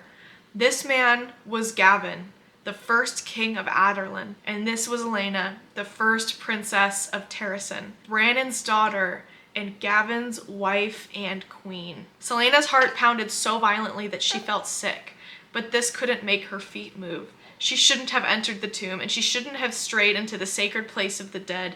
She was so stained and tainted with her own crimes. Why was their tomb so neglected? Why had no one been here to honor the dead? Why were there no flowers at her head? Why was Elena Galanthius Havillard forgotten? Against the wall of the far chamber sat piles of jewels and weapons. A sword was prominently displayed before a golden suit of armor, and she knew that sword. She stepped toward the treasure. It was the legendary sword of Gavin, the sword he had wielded in the fierce wars that had almost ripped apart the continent, the sword that had slain the Dark Lord Erewhon. Which, okay, I know his name is Erewhon and everything, but all I can think about is the grocery store every time Erewhon comes up. So in my head, I'm not picturing like a creepy dark prince. I'm literally picturing the grocery store that sells $48 smoothies. Also, sorry for the bouncing. I have a child. You certainly know your history. The blade was named Damaris, she whispered. A female voice suddenly lit the room, and Selena jumped, yelping as she tripped over a spear and fell into a gold-filled chest. The voice laughed, and Selena grappled for a dagger, a candlestick, anything. But then she saw the owner of the voice and froze. She was beautiful beyond reckoning. "You know who I am," Elena Havillard said. Her likeness had been perfectly rendered into the sarcophagus. Selena didn't move from where she had fallen into the chest, despite her throbbing spine and legs. "Are you a ghost?" "Not quite," said Elena. Elena and Selena. "I'm not alive, but my spirit doesn't haunt this place. I've risked much in coming here tonight." Selena, despite herself, took a step away. "Risked? I cannot stay here long, and neither can you." What an absurd dream this was. They are distracted for now, but Elena Havillard looked at her husband's sarcophagus.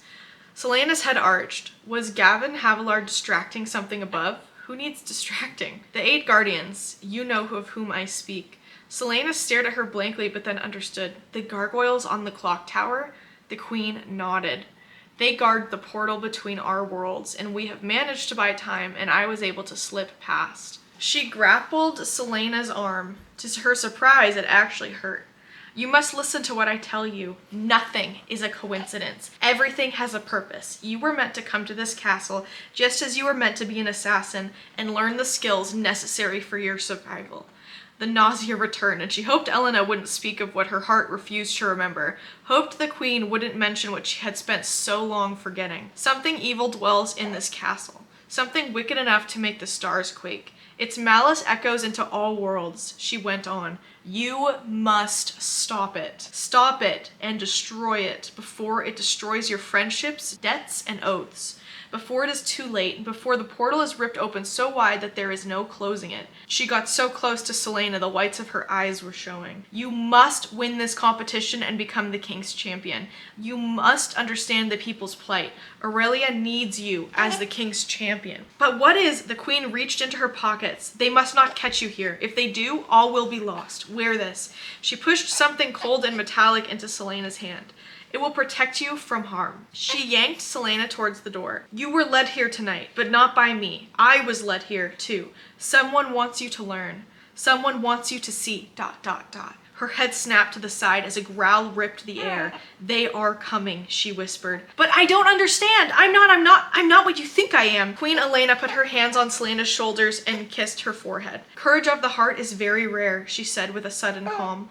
Let it guide you. A distinct howl shook the walls and made Selena's blood run ice. Needing no more encouragement, Selena heard the howl getting closer and staggered up the stairs. She fled so fast she had little idea where she was going.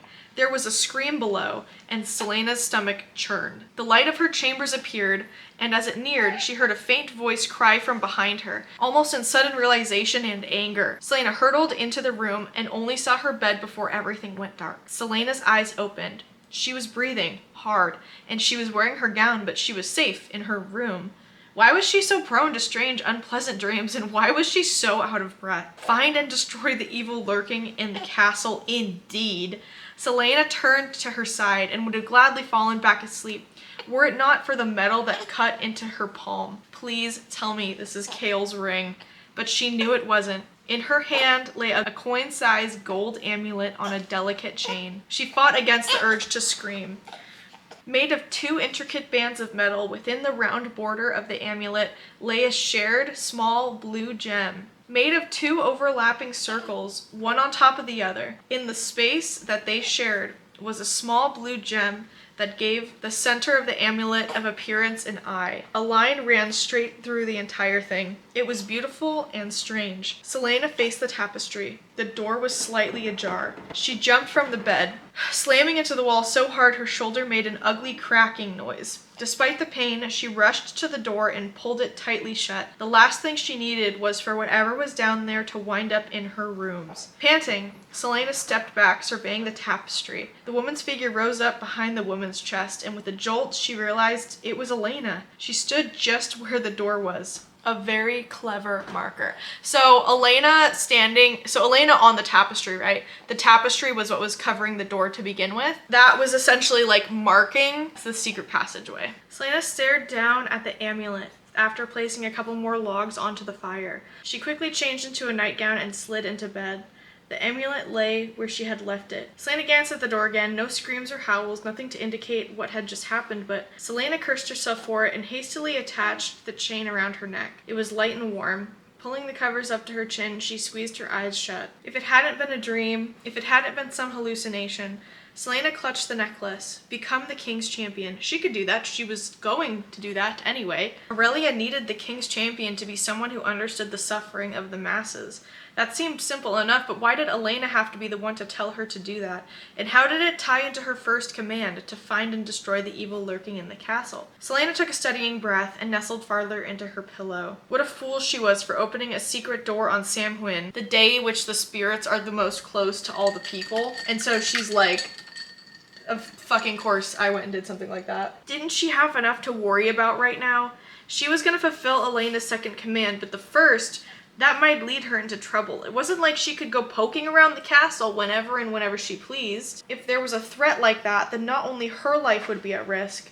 While she'd come to be more than happy as if some dark force somehow destroyed Kane, Parrington, the king, and Rompier, if Nemia or even Kale or Dorian were somehow harmed, Selena took a shuddering breath. The least she could do was look in the tomb for clues. And if that didn't yield anything, well then at least she had tried. The doors to her bedroom banged open and Selena was on her feet in an instant, a candlestick in hand. Kale charges up to her and he's like, "Where were you all night?" And she's like, "What do you mean? I've been here the whole time." And he's like, "No, where were you all night?" And she's like, "I was here. You literally came and gave me a ring." And he's like, "No, after that." She's like, "Dude, what is going on?" And he goes, "Another body has turned up." And she's like, "And you think I'm responsible?" Like, he's such, he's so annoying. She's like, "Dude, what's going on? Don't we have a test this morning?" And he's like, "It's been canceled now." And she's like, "Okay." He says that the corpse has been eaten and he's like, "Are you sure you didn't do it?" And she goes, "I should hope not, since the corpse was eaten." Last night in her dream, no, it hadn't been a dream. It had been real. And there had been screaming creatures. Some vermin probably got to the body before it was found. She shuddered again and leapt from under the blankets. She needed to make more makeshift weapons and fortify the locks on her windows. Even as she readied her defenses, she kept assuring herself that there was nothing to worry about. But with a few hours of freedom ahead of her, she brought as many of them with her as possible and locked the door to her bedroom and slipped into the tomb. Selena paced the length of the tomb, snarling to herself. There was nothing here that explained Elena's motives, or what the source of that mysterious evil might be. In the daytime, a ray of sunlight shone into the tomb, making all the dust motes she stirred up swirl like falling snow. How was it even possible that there was light so far beneath the castle? Selena paused beneath the gate in the ceiling, peering up at the flowing light through it. Sure enough, the sides of the shaft shimmered. They were lined with polished gold. A lot of gold. It meant to reflect the sun rays all the way down here. Selena stalked between the two sarcophagi. Though she'd brought two of her makeshift weapons, she'd found no trace of whatever had been growling and screeching, and no trace of Elena either. Selena paused beside Elena's sarcophagus. The blue gem embedded in her stone crown pulsed in the faint sunlight. "What was your purpose in telling me to do all these things?" she mused aloud. "You've been dead for thousands of years. Why bother now?" Selena wrapped a finger on the queen's pert nose. One would think you'd have better things to do with your afterlife. She should go. Even with her bedroom door locked, someone was bound to come looking for her. After a final sweep of the tomb, Selena left. Besides, if Elena wanted her to be the king's champion so badly, then she couldn't spend all of her time hunting down whatever this evil was. It would probably hurt her chances of winning. Selena hurried up the steps, her torch casting odd shadows on the wall. If this evil was as threatening as Elena made it to seem, then how could she possibly defeat it? If she won, she'd go about finding this evil. Maybe. Selena goes to where the body had been found. The entire chest cavity had been ripped open and his organs were literally splattered all over the floor or missing. Around his body was a scrawling of like bloody word marks. This was no accidental killing. There was a hole in the crown of his head and she could see that his brain was gone. Even now, with some of the writing remained, she tried not to gape at it. Word marks. 3 word marks, forming an arching line that had once been a circle near the body. Dorian and Kale are sword practicing. They're kind of like discussing idle business. And then Kale says, "Speaking of the middle of the night, how long has that been going on?" Dorian growls as Kale switches to the offensive and conceded step after step. "It's not what you think," he said through his teeth. "I don't spend my nights with her. Aside from last night, I've only visited her once, and she was less than warm. Don't worry. At least one of you has common sense." Kale delivered each blow with such precision that Dorian had to admire it. "Because you've clearly lost your mind." "And what about you?" Dorian demanded. "Do you want me to comment on how you showed up in her rooms last night too? The night a champion died?" "Maybe I don't have one. Like you said, it's not what you think." Kale's brown eyes gleamed, but before Dorian could debate it, his friend switched the subject with brutal aim. "How's court?" Dorian just winces. Kale follows up. "That terrible?" "Shut up," Dorian snarled. "It must be exceptionally awful to be you today. I bet all the ladies were begging you to protect them from the murderer inside of our walls." Kale grinned, but it doesn't reach his eyes. "Enough," Dorian says. They talk about how they need to start protecting Selena better because these champion murders are clearly a pattern.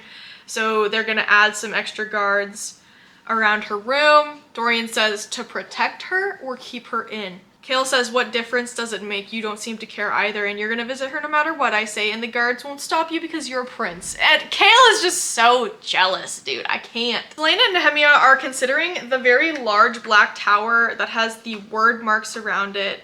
Nehemia says that she can't read any of the word marks and urges Selena to not try to figure out what the word marks could mean, because no good could ever come of it. Cain and Varen bump into Selena and Nemia as they're at the clock tower, and they try to goad them into fighting, which is against the rules to fight outside of the trials. Selena remarks that he looks twice as large as she had seen him. Selena and Nemia walk away from the fight. They decide to not get involved. Then we get a Kale POV, and they're once again arguing about Selena. Kale stood with Dorian in the shadows atop the mezzanine, staring down at the assassin. Selena grunts, throwing punch after punch, left, right, left, and so on, as if she had something burning inside of her. She looks stronger than before, the prince says quietly. You've done a great job getting her into shape.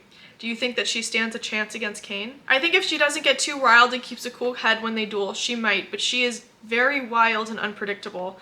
She needs to learn to control her feelings, especially that impossible anger. Who's that? Dorian asks sharply as Nox enters the room and walks over to Selena. Nox, Kale says, a thief from Parenth, Minister Jovel's champion. Nox says something to Selena that sent her chuckling. She made another friend, Dorian said. She's helping him? Every day, they usually stay after lessons when the others are over. And you allow this? Kale hides his glower from Dorian's tone. If you want me to put an end to it, I will. Dorian watches them for another moment. No, let her train with him. The other champions are brutes and she could use an ally. That she could, Kale says. Kale watched the prince disappear, his red cape billowing behind him, and sighed. He knew jealousy when he saw it, and while Dorian was clever, he was just as bad at Selena as hiding his emotions. Perhaps bringing the prince along had done the opposite of what he had intended. Selena has been looking for any books about word marks that she could find in the king's library. She's trying to just learn about them. After hours and hours and hours of like studying and trying to find anything about them, word marks were an alphabet, though according to another book, no grammar existed within the word marks. Everything was just symbols. They changed meaning depending on the marks around them, and they were painfully difficult to draw, so it required precise lengths and angles or they became something else entirely. There is an idea that before the goddess arrived, there was life, an ancient civilization, but somehow they disappeared. Perhaps through that word gate thing. Runes exist. Runes too old to be fae making. Kale tells her that she sounds like a lunatic, and she's like, I'm just trying to learn the history of our world, dude. Chill. She finds the book just randomly on a desk, and she is glad that Kale isn't paying attention. An illustration of a twisted, half-decayed face grinned at her, flesh falling from its bones. The air chilled and Selena rubbed her arms. When had she found this, and how had this escaped from the burnings? How had any of these books escaped from the purging? She shivered again, almost twitching. The hollow, mad eyes of the monster were full of malice, and it seemed to look at her. She closed the book and pushed it to the end of the table. If the king knew this kind of book existed, he would have it destroyed. Just like the great library of Orinth, here were no master scholars to protect these books. Kale kept on reading something else and groaned. Selena's head swung toward the back of the library and there was a guttural noise, an animalistic noise. Did you hear anything? She asked. When do you plan on leaving? Was his only reply. When I grow tired of reading. She pulled the black book back to her, leaped past the terrifying portrait of the dead thing, and drew the candle closer to read the description of the various monsters. There was a scraping noise somewhere beneath her feet, as if someone was running a fingernail along the ceiling below. Selena slammed the book shut and stepped away from the table. The hair on her arms rose, and she almost stumbled into the nearest table as she waited for something, a hand, a wing, a gaping, fanged mouth, to appear to grab her. Do you hear that? She asked Kale, who slowly, maliciously grinned, held out his dagger, and dragged it on the marble floor, creating the exact sound and feeling. You damn idiot! She snarled and grabbed 2 heavy books from the table and stalked from the library, making sure to leave The Walking Dead far behind. Selena is back in her rooms and playing pool with herself. Dorian walks in on her and says, for the world's greatest assassin, this is pathetic. Don't you dare mock me. Don't be so serious. You are immensely entertaining when you're hopping mad. Funny to you, she said, infuriating to me. She moved and took another shot and missed again. Let me show you how to do it. He strode over to where she stood and set his stick down, taking hers in his hand, nudging her out of the way, his heart beating a little bit faster. He positioned himself where she stood. You see how my thumb and index finger are always holding up the upper end of the cue? All you have to do is... She knocked him out of the way with a swish of her hips and took the rod from him. I know how to hold it, you buffoon. She tries to hit the ball and misses yet again. You're not moving your body the correct way. Here, just let me show you. Though it was the oldest and most shameless trick in the book, He reached over her and put his hand on top of the one that gripped the cue.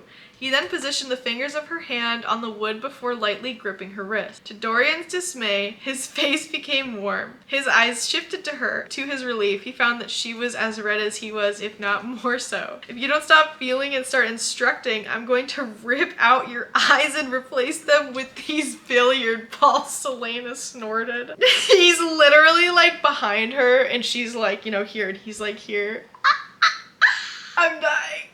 They played billiards for over 2 hours. He won every game and she hardly noticed. As long as she hit the ball, it resulted in her shameless bragging. Dorian was slumped in an armchair, resting his head on a hand. She lay sprawled across the chair facing his, her legs dangling off of an arm. She stared at the fire, her eyelids half closed. What are you thinking? He asked. I don't know, she says. Then they start talking about the murders of the different champions and how she could possibly hope to avoid them. Dorian wanted to know everything about her. He wished she'd just tell him. Dorian stood and stretched, placing their cues on the rack, arranging the balls, and returning to the slumbering assassin. He shook her gently, and she groaned in protest. You may want to sleep there, but you'll sorely regret it.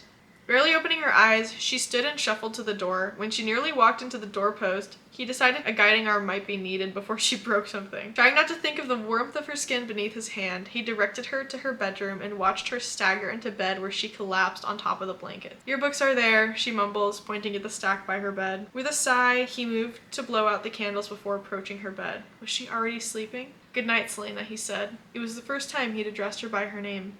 A curious necklace glittered in the hollow of her throat. It felt as if it were familiar and he had seen it before. If she became his father's champion and later gained her freedom, would she remain the same? Or was all of this a facade to get what she wanted?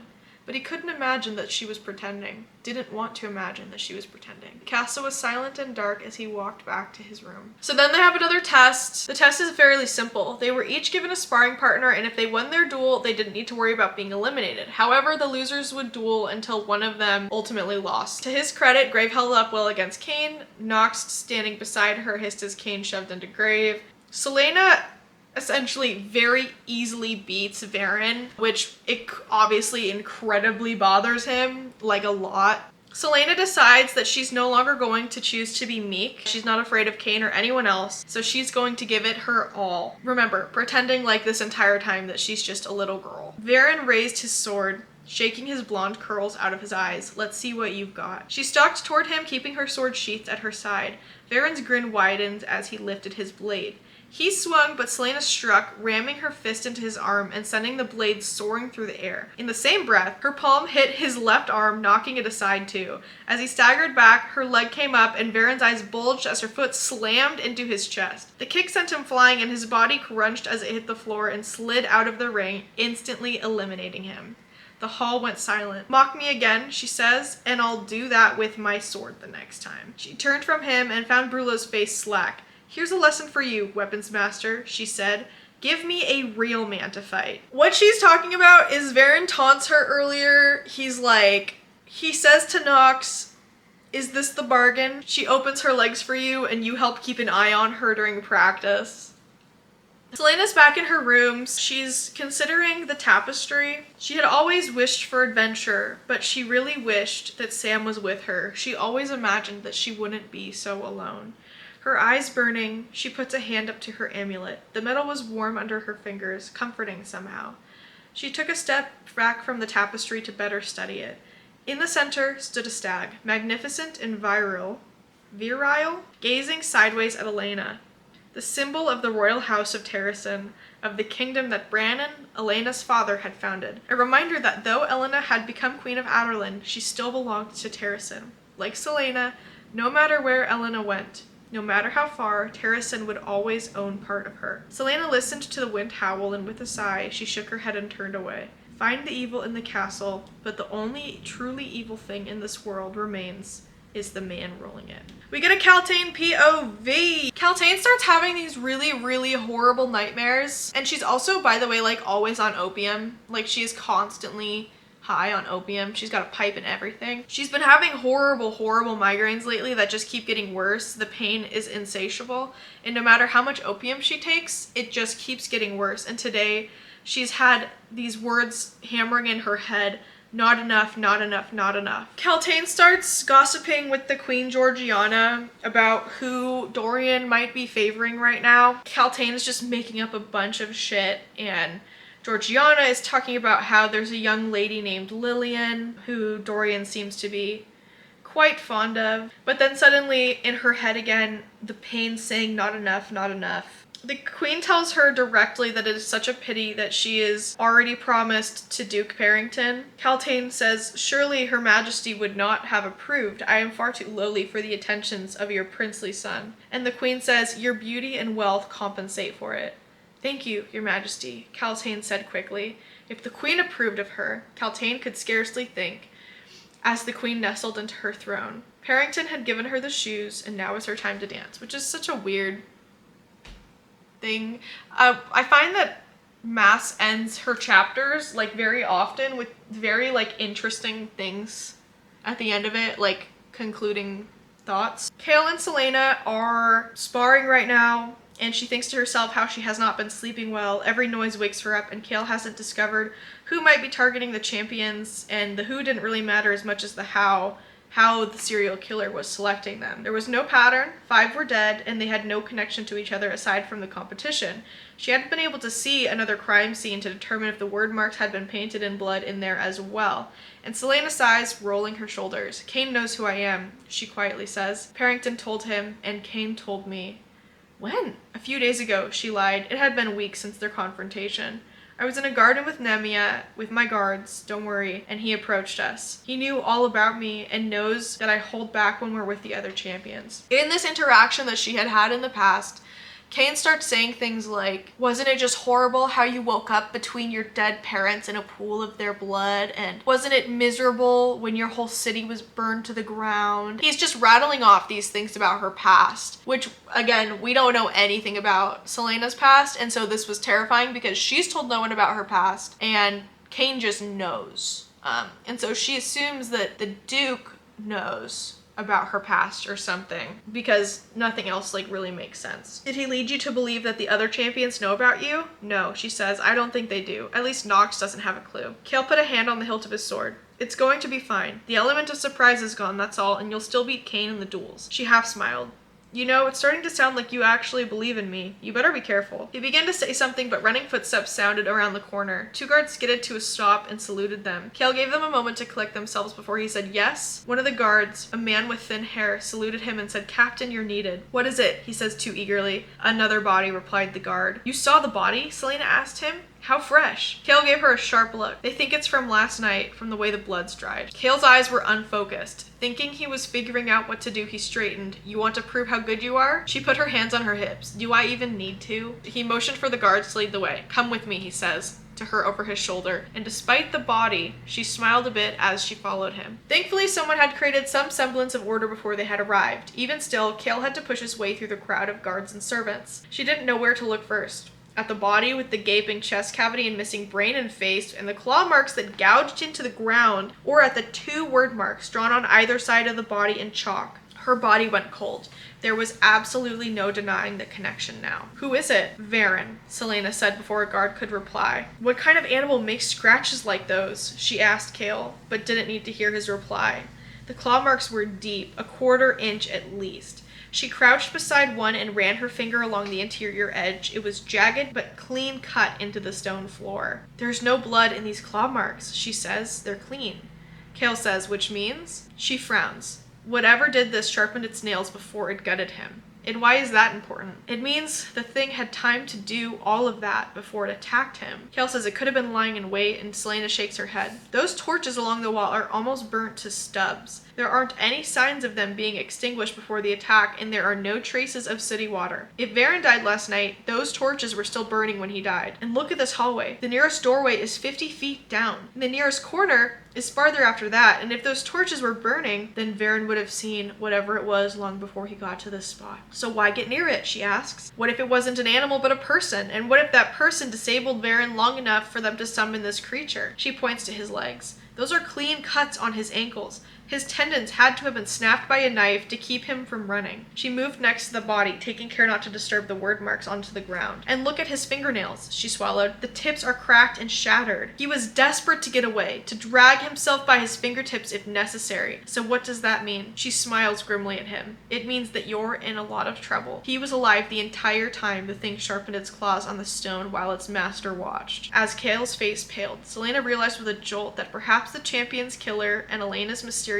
evil force might be the same thing. Seated at the dinner table, Selena flips through another book. Nothing, nothing, nothing. She's still trying to study the word marks to see if she can't figure out anything about them. She's studying different books, hoping that she can just learn anything, even though Nehemiah discouraged her about it. While she's studying the books, Dorian comes in and starts complaining about how one of his dogs gave birth to a half-breed litter. He asks if she will play the pianoforte for him, and she says no, and he says, "Memories of your parents?"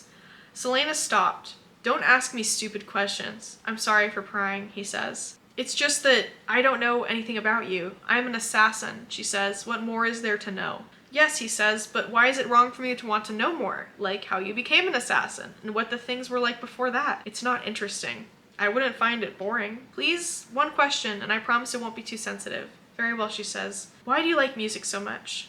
She makes a face. "You said nothing sensitive. Is it that prying? How different is it from asking that you like to read?" "No, I guess the question is fine. I like music because when I hear it, I lose myself within it. And that makes sense. I become empty and full all at once, and when I play that music, for once, I'm not destroying, I'm creating." Then she decides that she gets to ask him a question, and she asks why he's not married. And he goes, "Married? I'm 19. And she goes, "Yes, but you're the crown prince." He says, "Ask another question." And she goes, "No, I want to hear your answer. It's very interesting how ardently you're resisting." He said, "I'm not married because I can't stomach the idea of marrying a woman inferior to me in mind and spirit. It would mean the death of my soul." She scoffs. "Marriage is a legal contract, not a sacred thing. As crown prince, you should have given up on such fanciful notions. What if you're ordered to marry for the sake of an alliance? Would you start a war because of your romantic ideals?" He says it's not like that. She goes, "Oh, your father wouldn't command you to marry some princess in order to strengthen his empire?" He says, "My father has an army to do that for him." She says, "You could easily love some woman on the side. Marriage doesn't mean you can't love other people." His eyes flashed.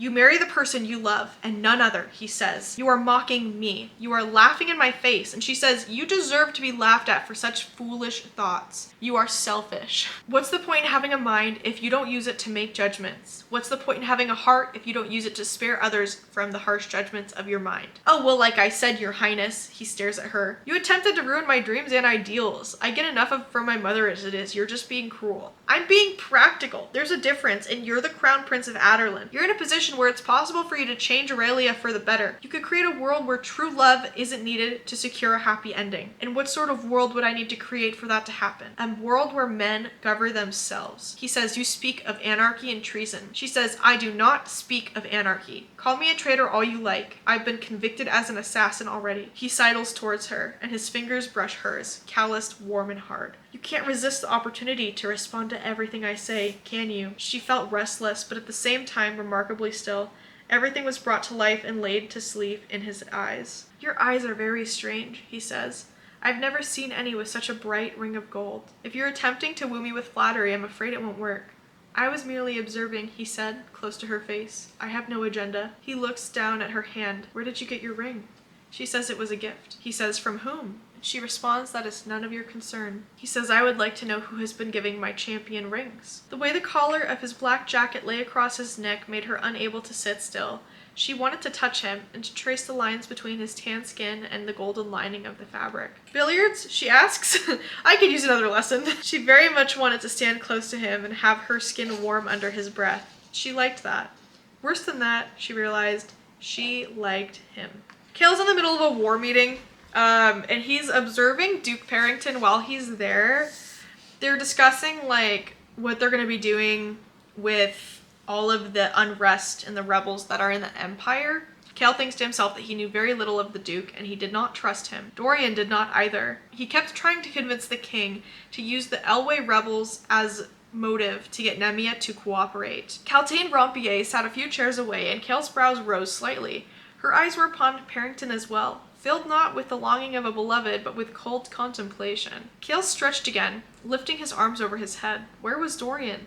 The prince hadn't come to dinner, nor was he in the kennels. His gaze returned to the Duke. There it was. Parrington's eyes fell upon the black ring on his left hand and darkened, as if his pupils had expanded to encompass all of each eye. And then it was gone, and his eyes returned to normal. Cale looked at Keltane. Had she noticed the odd change? No, her face was the same. There was no bewilderment. Cale stretched again and eyed the Duke, waiting for it to happen again. And it did. Cale was confused as to why the Duke's eyes kept changing. And the curious onyx black ring. Elena shows up and starts haggling Selena, reminding her that she needs to win the competition. Elena just says this very off thing, and she's like, look to your right, you'll find your answers there. And Selena looks to her right and there's literally a brick wall, and she's like, dude, this bitch is crazy. Selena's test is the next day, and it is a poison test. So each of them has 5 goblets in front of them on a podium. The podium is in a semicircle standing in front of the main overseer Brullo, who's telling them, to order the poisons. And they need to order the poisons in order from most or least lethal to most or least lethal. I can't remember exactly. But they need to put them in order of what is good and what is bad, and then they need to drink from the one that they think isn't actually poison. She's on a podium, Nox is on the podium to her left, and Pelor is on the podium to her right. She's considering all of potions. There are antivenoms there, or antidotes, so that way if one of them drinks one, there will only be a couple moments of discomfort before they're administered an antidote. Selena rolls her neck and lifts one of the goblets to her nose, sniffing. Sweet. Too sweet. She swirled the dessert wine that they used to conceal the sweetness, but in the bronze goblet, it was difficult to see its color. She dipped her finger into the cup, studying the purple liquid as it dripped off her nail. Definitely belladonna. She looked at the other goblets she'd identified. Hemlock, bloodroot, monkshood, oleander, and she shifted the goblets into order, squeezing in the belladonna just before the goblet containing a lethal dose of oleander. 3 minutes left. Selena picked up the penultimate goblet and sniffed again. It didn't smell like anything. She shifted her face away from the table and sniffed the air, hoping to clear her nostrils. She sniffed the goblet again and dunked in a finger. It looked like water. It was water. She set down the glass and picked up the final goblet, but when she sniffed it, the wine inside didn't have any unusual smell. It seemed fine. She bit her lip and glanced at the clock. Only 2 minutes left. Selena sniffed the goblet again, racing through a list of odorless poisons. None of them could be combined with water without coloring it. She lifted up the goblet wine, swirling the liquid. Wine could conceal any number of advanced poisons, but which one was it? At the table to her left, Nox ran his fingers through his dark hair. He had 3 goblets in front of him, the other 4 in a line behind them. 90 seconds left. Poisons, poisons, poisons. Her mouth went dry. Selena glanced to her right to find Pelor, a gangly young assassin watching her. He was down to the same 2 goblets that Selena was struggling with, and she watched as he put the water glass at the very end of the spectrum, the most poisonous, and the wine glass at the other. His eyes flicked to hers, and her chin dropped in a barely detectable nod. He put his hands in his pockets, and he was done. Selena turned to her own goblets before Brullo could catch her. That's what Pelor said he was best at during his test. He was trained in poisons. She glanced at him sidelong. He was to her right, and she remembered Elena's words. Look to your right, you'll find the answers there. A chill went down her spine. Elena had been telling the truth. Selena moved her water glass to the end of the line and put the wine glass first. Nox cursed colorfully as he shoved his remaining glasses into line, many of the competitors doing the same. Antidotes are on hand in case mistakes are made, and even Nox wound up chugging a vial of antidote. He put monkshood first. And Kane, to her delight, wound up going purple in the face after consuming belladonna. As he guzzled down the antidote, she wished Brullo had somehow run out. So far, no one had won the test. One champion drank the water and was on the ground before Brullo could hand him the antidote.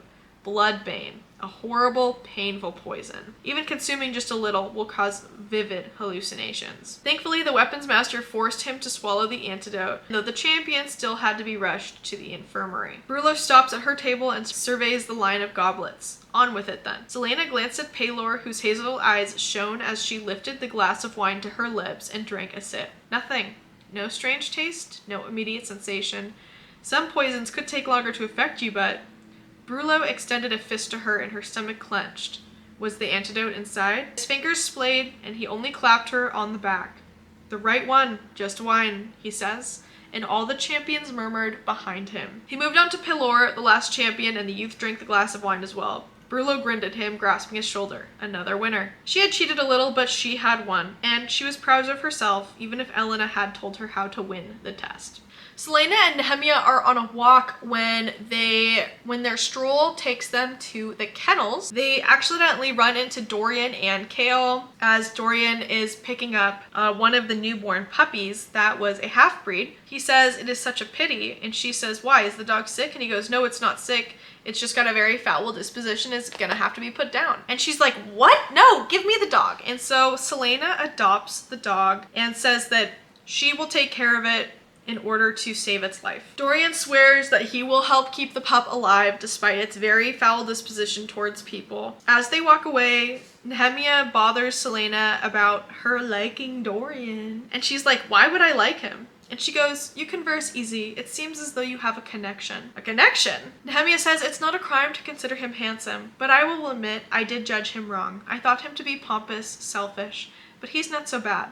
"He's a Havillard," Selena says. "My mother was the daughter of a chief who sought to overthrow my grandfather. We're both silly, it's nothing." Nehemia says, "He seems to take great interest in you." Selena's head whips around, her eyes full of long-forgotten fury. "I would sooner cut out my own heart than love a Havillard," she snarls. As Selena walks up the stairs to her room, she stops at a window leaning into the panes. The guard stopped too. The coldness from the outside of the window kissed her face. Something shifted in the reflection of the window, and she whirled as she beheld a man standing behind her. But Cain did not smile at her, not in a mocking way. Instead, he panted, his mouth open and closing like a fish wrenched from water. His dark black eyes were wide, and he had a hand around his enormous throat. "Is something wrong?" she asks, wary. He glanced from side to side at the guards at the window before his eyes snapped to hers. His grip on his own throat tightened, as if to silence the words that fought to come out, and the ebony ring on his finger gleamed dully. Even though it should have been impossible, he seemed to have packed on an additional 10 pounds in the matter of 2 days. Her brows knotted together, and she uncrossed her arms. "Cain," she says, but he took off down the hall like a jackrabbit, faster than he should have been able to run. He stopped and peered a few times over his shoulder, but not at her or the guards, but at something beyond. Selena waited until the sounds of his fleeting footsteps faded, and she hurried back to her own room. She sent a message to both Nox and Pelor, not explaining why, but telling them to not leave their chambers that night and not open the door for anyone. Caltain's POV again. She is with the Duke Parrington, smoking a pipe.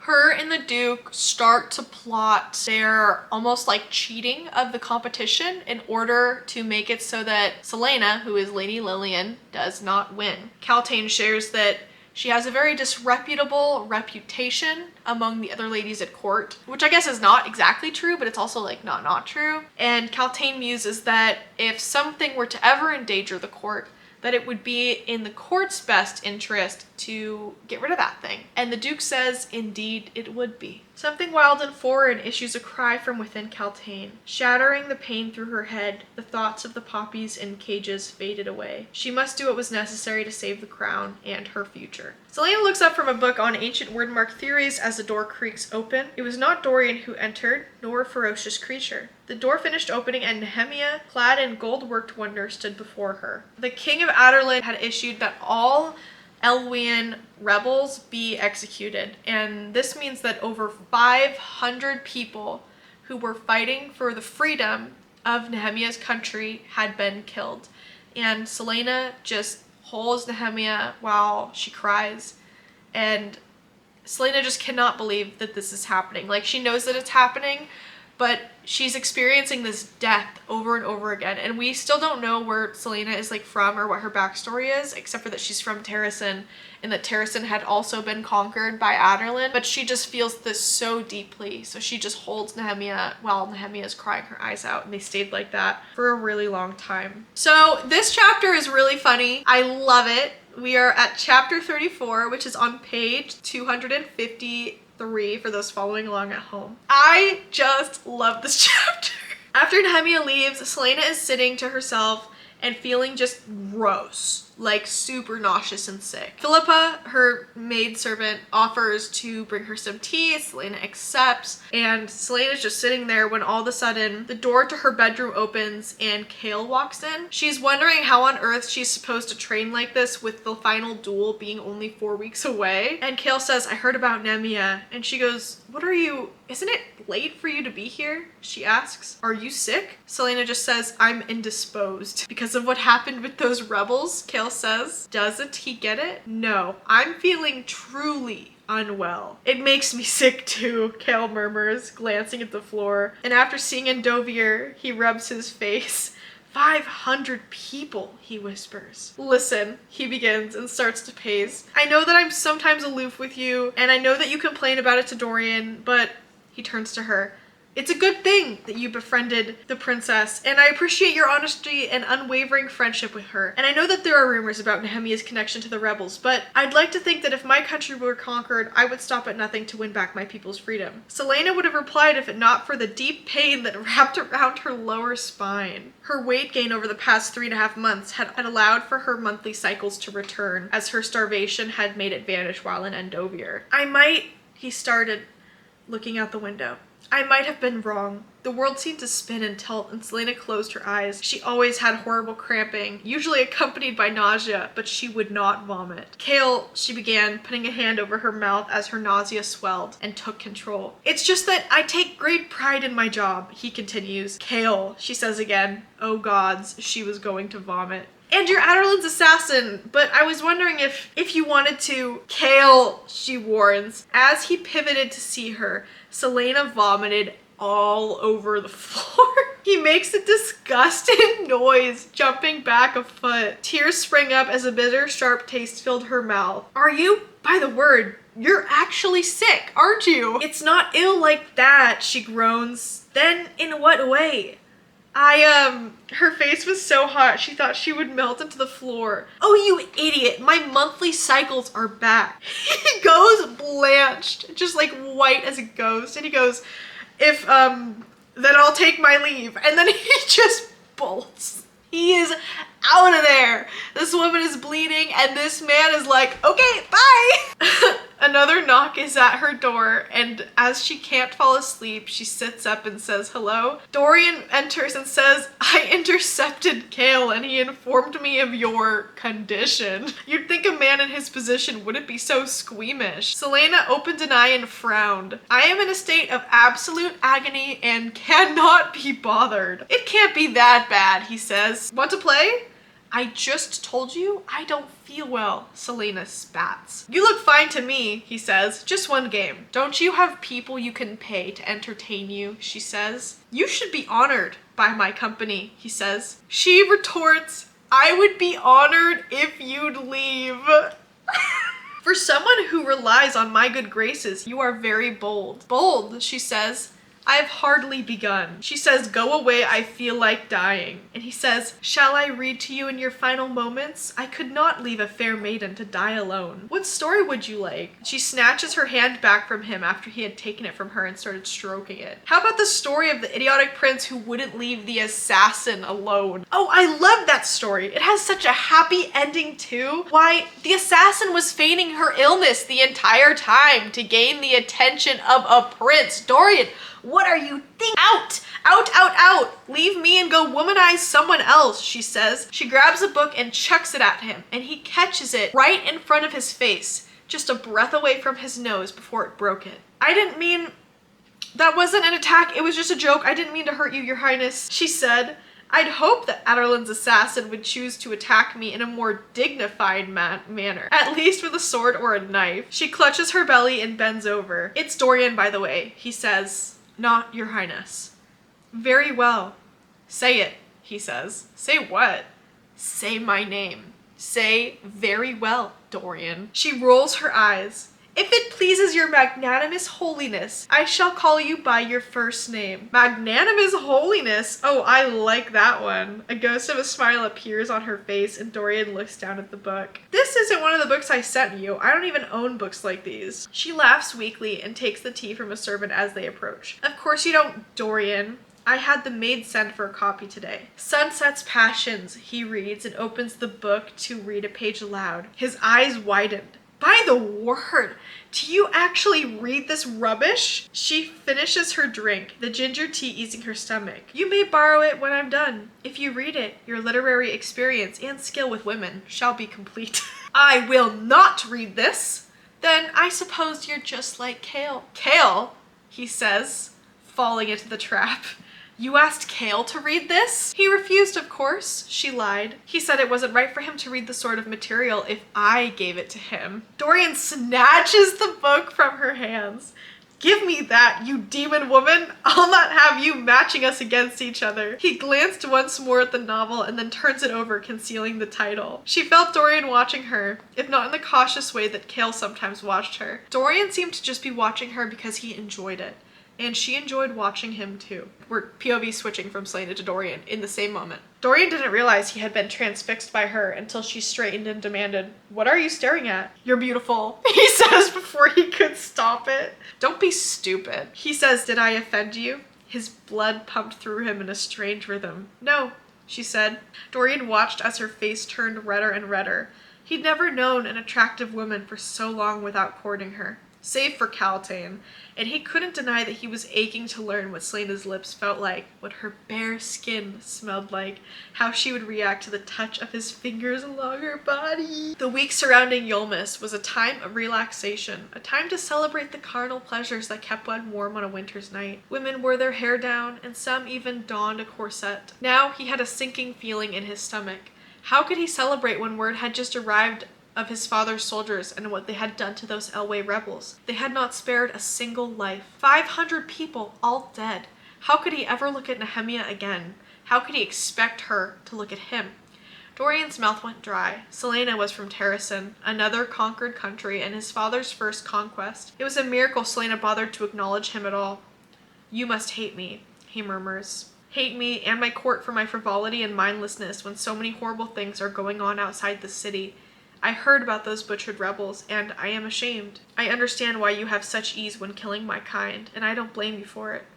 "Dorian," she says gently. "I know you'll never tell me," he continues, "but I know something terrible happened to you when you were young, something perhaps of my father's own doing.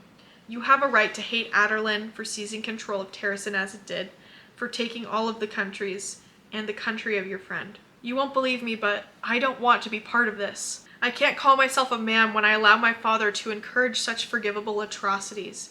Even as I pleaded for the clemency on behalf of these conquered kingdoms, he will not listen. But if I had refused to sponsor a champion, my father would have seen it as a sign of dissent, and I'm not enough of a man to stand against him like that. So I chose Aderlin's assassin to be my champion, because the choice of my champion was the only choice I had. Life should not be like this," he continues, "and the world shouldn't be like this." The assassin went silent, listening to the throbbing of her heart before she spoke. "I don't hate you, and I don't think you're like them, and I am sorry for hurting you. I am joking most of the time." "Hurt me?" he said. "You haven't hurt me. You've made things more entertaining," he says, anxious. She cocked her head. "A little? Maybe a tad more than that." He stretched out his legs. "Ah, and if you could only come to the Yulemas ball with me. Be grateful you can't attend." "Why can't I attend?" she says. "And what is the Yulemas ball?" "Oh, it's just a masked ball that happens to be on Yulemas, and I think you know exactly why you can't come. You and Kale delight in ruining any fun I might have." Without thinking, he leans down and kisses her cheek. She stiffened as his mouth touched her skin, and though the kiss was brief, he breathed in the scent of her. Pulling away was surprisingly hard. "Just rest well, Selena," he said. "Good night, Dorian." As he left, he wondered why she suddenly looked so sad, and why she'd pronounced his name not with tenderness, but with resignation. We're in Kale's POV now, and he is watching Selena and Dorian walk through the gardens. He can't help but realize that he trusts Selena, and he actually likes her. Quote, "While it terrified him to see her down there, a hand's breadth away from Dorian's unprotected throat, what terrified him even more was that he trusted her. And he didn't know what that meant about himself." As Selena walked through the hedges with Dorian, she couldn't help but consider the competition. There were only 6 of them left now. Cain Gravenox, a soldier, and Renault, a vicious mercenary, who'd stepped up to replace Varen in the competition. It had been over 3 weeks since her last encounter with Elena, and she hadn't seen or heard from her at all. Despite the 3 tests she'd had, most of exciting had been an obstacle course, which she passed with only a few minor scratches and bruises. Unfortunately, Pelor had not done so well and had been sent home. But he had been lucky. All 3 other competitors had died, all found in forgotten hallways, all mutilated. She shoved the thoughts of the murders and the competition aside as they strode past a fountain. Dorian gave her an admiring glance from the corner of her eye. Of course she hadn't been thinking of Dorian when choosing a very fine lavender gown to wear, or when she made sure her hair was so carefully arranged, or that her white gloves were spotless. "What to do now?" Dorian said. "We've walked around twice." "Don't you have princely duties to attend to?" Selena says. Selena's hood fell back as the icy wind blew past her face. She found Dorian staring at her throat. "You always wear that necklace," he says. "Is it another gift?" "No," she says. "I found it in my jewelry box and like the look of it. You insufferably territorial man." "It's very old looking. Been robbing the royal coffer?" "No," she repeats. Even though the necklace wouldn't protect her from the murderer, and even though Elena had some agenda she was being cagey about, Selena would not take off the amulet. He continued staring at her hand until she lowered it from her throat. He studied the necklace. "When I was a boy, I used to read tales about the dawn of Adarlan. Gavin was my hero. I must have read every legendary war about Erewhon." How can he be that smart? Selena thinks to herself. How did he figure it out so quickly? "And," she says, "Elena, the first queen of Adarlan, had a magical amulet. In the battle with the Dark Lord, Gavin and Elena found themselves defenseless against him. He was about to kill the princess when a spirit appeared and gave her the necklace. And when she put it on, Erewhon couldn't harm her. She saw the Dark Lord for what he was and called him by his true name. It surprised him so much that he became distracted and Gavin slew him. They called her necklace the Eye of Elena, and it has been lost for centuries." How strange it was to hear Dorian, son of the man who banished and outlawed all traces of magic, talking about a powerful amulet. She laughed as best she could. "And you think this trinket is the eye? I think it would be dust by now." "I suppose not," he says. "Perhaps it is just a replica. I have seen a few illustrations of it, and your necklace looks identical." And then she changes the subject. When Selena gets back to her room, she finds that there are weird things amiss in her suite. Things that she did not leave that way when she had left her room. Her mattress was kind of moved, and her bed was in a little bit of a different position. She dropped her book and it slid under her bed in her distraction of like being cautious, looking around her room, like what had moved the things in her room. And as she bent underneath her bed to grab her book, she just freezes and her blood runs cold. And there are chalk drawn word marks all under her bed, like a fuck ton of them, starting in the center and coming out in a whirlpool. And it's just word marks and word marks and word marks everywhere drawn in chalk. The word mark that was in the very center was very large. Selena stumbled back, slamming into her dresser. Selena feverishly cleaned all of the word marks from underneath her bed, and only when they were definitely gone and she had scrubbed until her fingers were bloody and her back ached, did she throw on a pair of pants and a tunic and head out the door. Thankfully, the guards didn't say anything when she asked them to escort her to the large library at midnight. They had began to trust her, and she had become friends with some of them. The guards remained in the main room of the library as she set off through the stacks of the books, heading towards the musty, forgotten alcove where she had found the majority of the books on word marks. She could not walk fast enough and kept looking over her shoulder. Was she next? What did this mean? She wrung her fingers, and her breath was heavy as she rounded a corner and came to a halt. Nehemia was sitting at a small desk, staring at her with wide eyes. Selena put a hand on her racing heart. "Damn it," she said. "You gave me a fright." Nehemia smiled, but not well, and Selena cocked her head as she approached the table. "What are you doing here?" Nehemia demanded in Elwë. "I couldn't sleep." She shifted her eyes to the princess's book, and this was not a book they used during her lessons. It was a thick, aging book crammed with dense lines of text. So remember, this entire time, one of the side plots, which I haven't really been talking about because it's boring, is that Nehemia is learning how to read and speak the common tongue from Selena. But here, in the word mark corner of the library, Nehemia is sitting reading a book in the common tongue, which is like hundreds of years old and very dense if you were to read the King James Bible, okay? So that's suspicious. That's weird. Selena's breath caught in her throat. What are you reading? Nehemia slams the book shut and stands. Nothing. Selena observes her face, and the princess lifted her chin. I thought you couldn't read books that level yet. Nehemia tucks the book into her arm. Then you're like every ignorant fool in this castle, Lillian, she said with perfect pronunciation in the common tongue.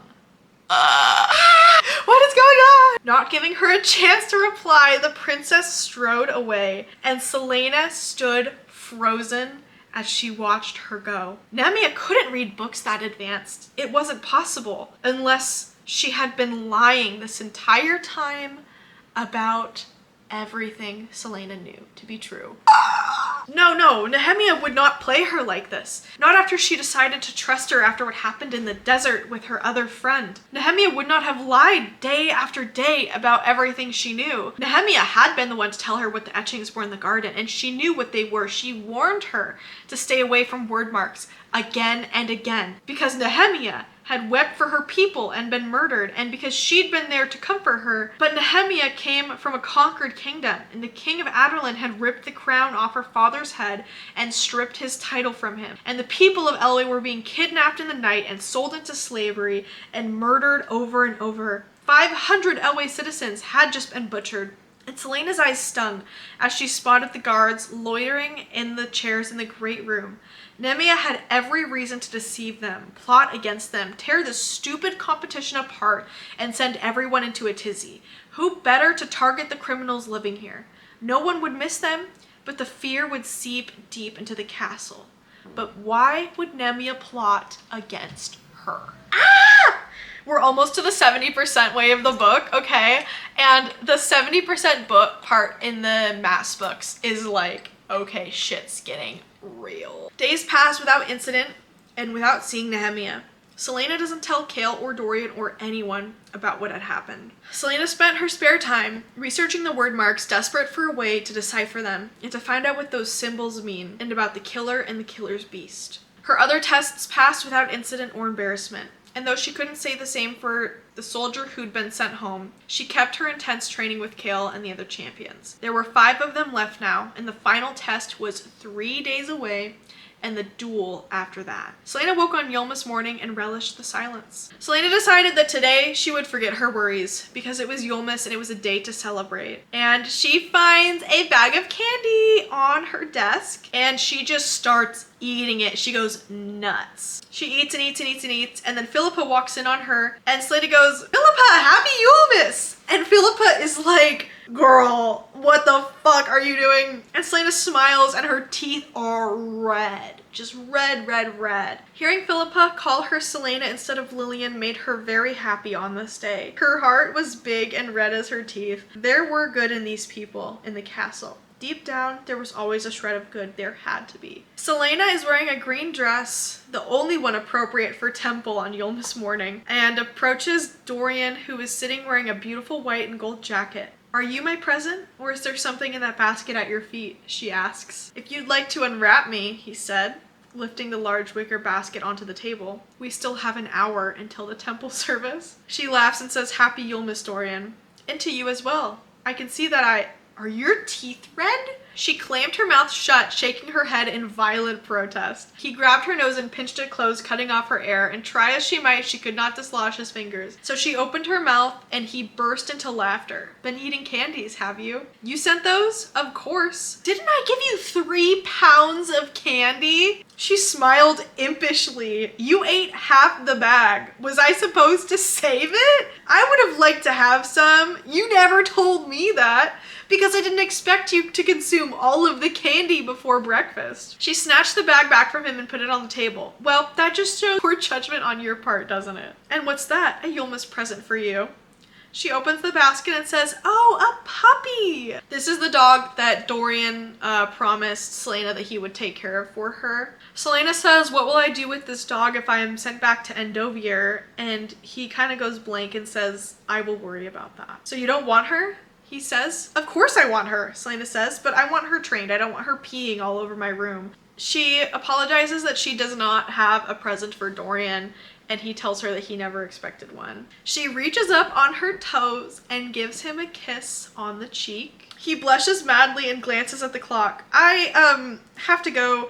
I'll see you at the ceremony, or perhaps tonight after the ball. I'll try to get away as early as I can, though I bet without you there, Nehemia will probably do the same, so it won't look as bad as if I leave early too. Enjoy yourself, and I'll see you tonight after the ball. She had never seen him babble like this. Had her kiss on his cheek frazzled him this much? But then, alone in her rooms, Selena was left alone to her thoughts. Nehemia would be at the ball. It was a simple thought at first, but then worse when the thoughts followed it. If Nehemia was behind the champion's murders, and worse, a feral beast at her command, and had just learned about the massacre of her people, then what better way to punish Adarlan than massacre the ball, where so many of its royals would be celebrating and unguarded? It was so irrational, Selena knew. But if Nehemia unleashed whatever creature she controlled at the ball, fine, she wouldn't mind if Kaltain and Parrington met horrible deaths, but Dorian and Kale would be there. If she were wrong about this, then it would ruin not just her friendship with Nehemia, but also the princess's efforts at diplomacy. But she could not just do nothing. And she shouldn't even be thinking like this. She had seen friends do terrible things, and it had become safer for her to believe the worst anyways, and she had witnessed firsthand a need for revenge. Perhaps Nehemia wouldn't do anything, and perhaps she was just being paranoid, but if something happened tonight... Selena opened the doors to her dressing room, surveying the glittering gowns hanging on the walls. Kale would be beyond furious, but she could not do nothing. Somehow, the thought of him getting hurt or worse made her willing to risk just about anything. She's walking around the palace gardens with Kale as they leave the temple. He never jokes with her or like jests with her, and so she's like, maybe he actually doesn't think I'm cute. And he's like, are you seriously like mad that you're not going to the ball tonight? It's just a ball. And she's like, I love balls. They're all sitting around, and after the temple service is over, these little girls dressed as the goddesses and the gods walk around to a couple different people in the temple audience, and they're all wearing blindfolds, and they come and they stop in front of a random person, and the one who is dressed as goddess Deanna walks right up to Selena and offers her a golden arrow. I bestow upon you this golden arrow as a symbol of our goddess Deanna's good graces. Selena takes the slender arrow from the girl. The arrow was made of solid gold. So it wasn't like a pin or something, like it was a whole arrow, okay? Like an actual arrow made of solid gold. With a shrug, Selena hands the arrow to Kale. I suppose I'm not allowed to have this, she says. I wouldn't want to test the gods, he says, and puts it back in her lap. Did he look different? Something had changed in his face, and nudging Kale with an elbow, Selena grinned. Yards of silk, clouds of powder, brushes, combs, pearls, and diamonds glistened before Selena's eyes. As Philippa arranged the last strands of Selena's hair neatly around her face and secured a mask over her eyes and nose, she placed a crystal tiara on her head. So this is where the Cinderella vibes like really hit, because Throne of Glass was originally written as a retelling of Cinderella, but if the princess showed up to the ball to kill the prince, right?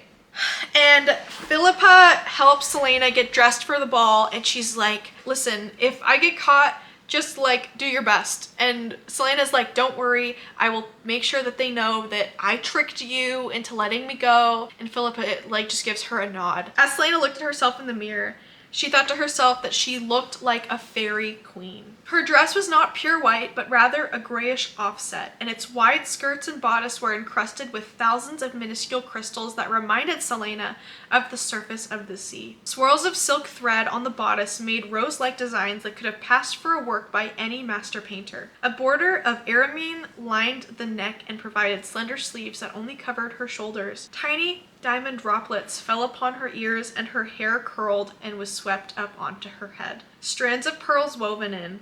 Her gray silk mask had been secured tightly against her face. It wasn't fashioned after anything, but the delicate crystal and pearl whorls had been crafted by a skilled hand. Where in Aurelia did you find this dress? Selena murmured. Don't ask questions, clucked the old woman. Selena says that the way that she's going to get out is she is going to pretend that she's already late. And so all of a sudden, Philippa just starts shrieking, go, go, go, you're gonna be late. And Selena's like, okay. And one of the guards like opens the doors, and it's,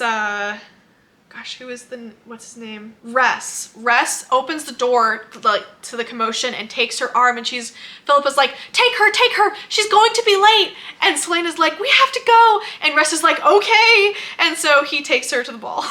Selena has a makeshift knife stuck in her bodice, just in case, you know, Nehemia tries something weird. We switch POVs to Dorian. Okay, what was she doing here? Dorian almost dropped his drink as he saw Selena Sardothian atop the stairs. Even with the mask, he recognized her instantly. He couldn't tell if it were a dream or reality until several heads, and then many, and then all, turned. Though the waltz was playing, no one seemed to notice as the dancers stopped and beheld the mysterious masked girl lifting her skirts and descending the stairs. Her dress was made of stars plucked from the sky, and whirls of crystals on her gray mask glittered. "Who is that?" breathed a young courtesan behind him. She looked at no one as she descended the stairs, and even the Queen of Adarlan stood to see the late arrival. Nehemia also rose from her seat. Had Selena lost her mind? Walk to her, take her hand, he thought, but his feet were leaden, and Dorian could do nothing except watch her. His skin flushed beneath his small black mask, and he didn't know why, but seeing her made him feel like a man, like something out of a dream. A dream in which he was not a spoiled prince, but a king. She reached the bottom of the stairs, and Dorian took a step forward. But someone had already arrived. Dorian clenched his jaw tight enough to hurt as she smiled and bowed to Kale. Selena stared only at Kale with those starlit eyes, and her long white fingers floated through the air to meet his. The crowd began chattering as Kale led her from the stairs, and they disappeared into the throng. "Please," said another courtesan, "tell me that Kale doesn't have a wife." "Kale Westfall," said the courtier. "Why would a pretty thing like that marry a guard?" They turned to Dorian. "Who is she, your highness? Do you know her?" "No, I don't," Dorian says as he stormed away. I live for these moments in books, dude. Kale pulled her into a shadowy alcove. "So," he seethed, holding her wrist tightly, "do you want to tell me how you got it into your mind that this was a good idea?" She tried shaking off his hand, and he wouldn't let go. "Relax," she hissed at the guard. "I only wanted to have some fun." "Fun?"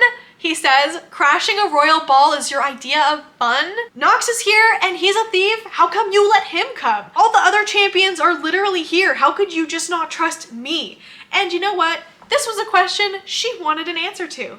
"If you take one step out of line," she grinned in earnest, "consider it your Yulemas present to me." Kale gave her a weighted look and slumped his shoulders. "Please don't make me regret this." She patted his cheek. "I knew I liked you for a reason." He said nothing and followed her back into the crowd. She'd been to masked balls before, but there was still something unnerving about not being able to see the faces of those around her. Dorian and Selena, remember I told you at the beginning of this video, they actually had met before at a masked ball, like way forever ago, back when the events of the Assassin's Blade. So this is just like a fun parallel. Dorian was dancing with a small, daft brunette with outrageously large breasts that he took no pains to pretend he didn't notice. Across the room, she met Nox's eye, and he was flirting with a young woman wearing a dove mask. He raised his glass in a salute before turning back to the girl. "Well, try not to have too much fun," Kale said beside her. Hiding her scowl, Selena crossed her arms and began her vigil. Because remember, she's like there to have fun, but she's also mostly there because she thinks Nehemia is gonna crash the ball for real. An hour later, Selena was beginning to curse herself for being a fool.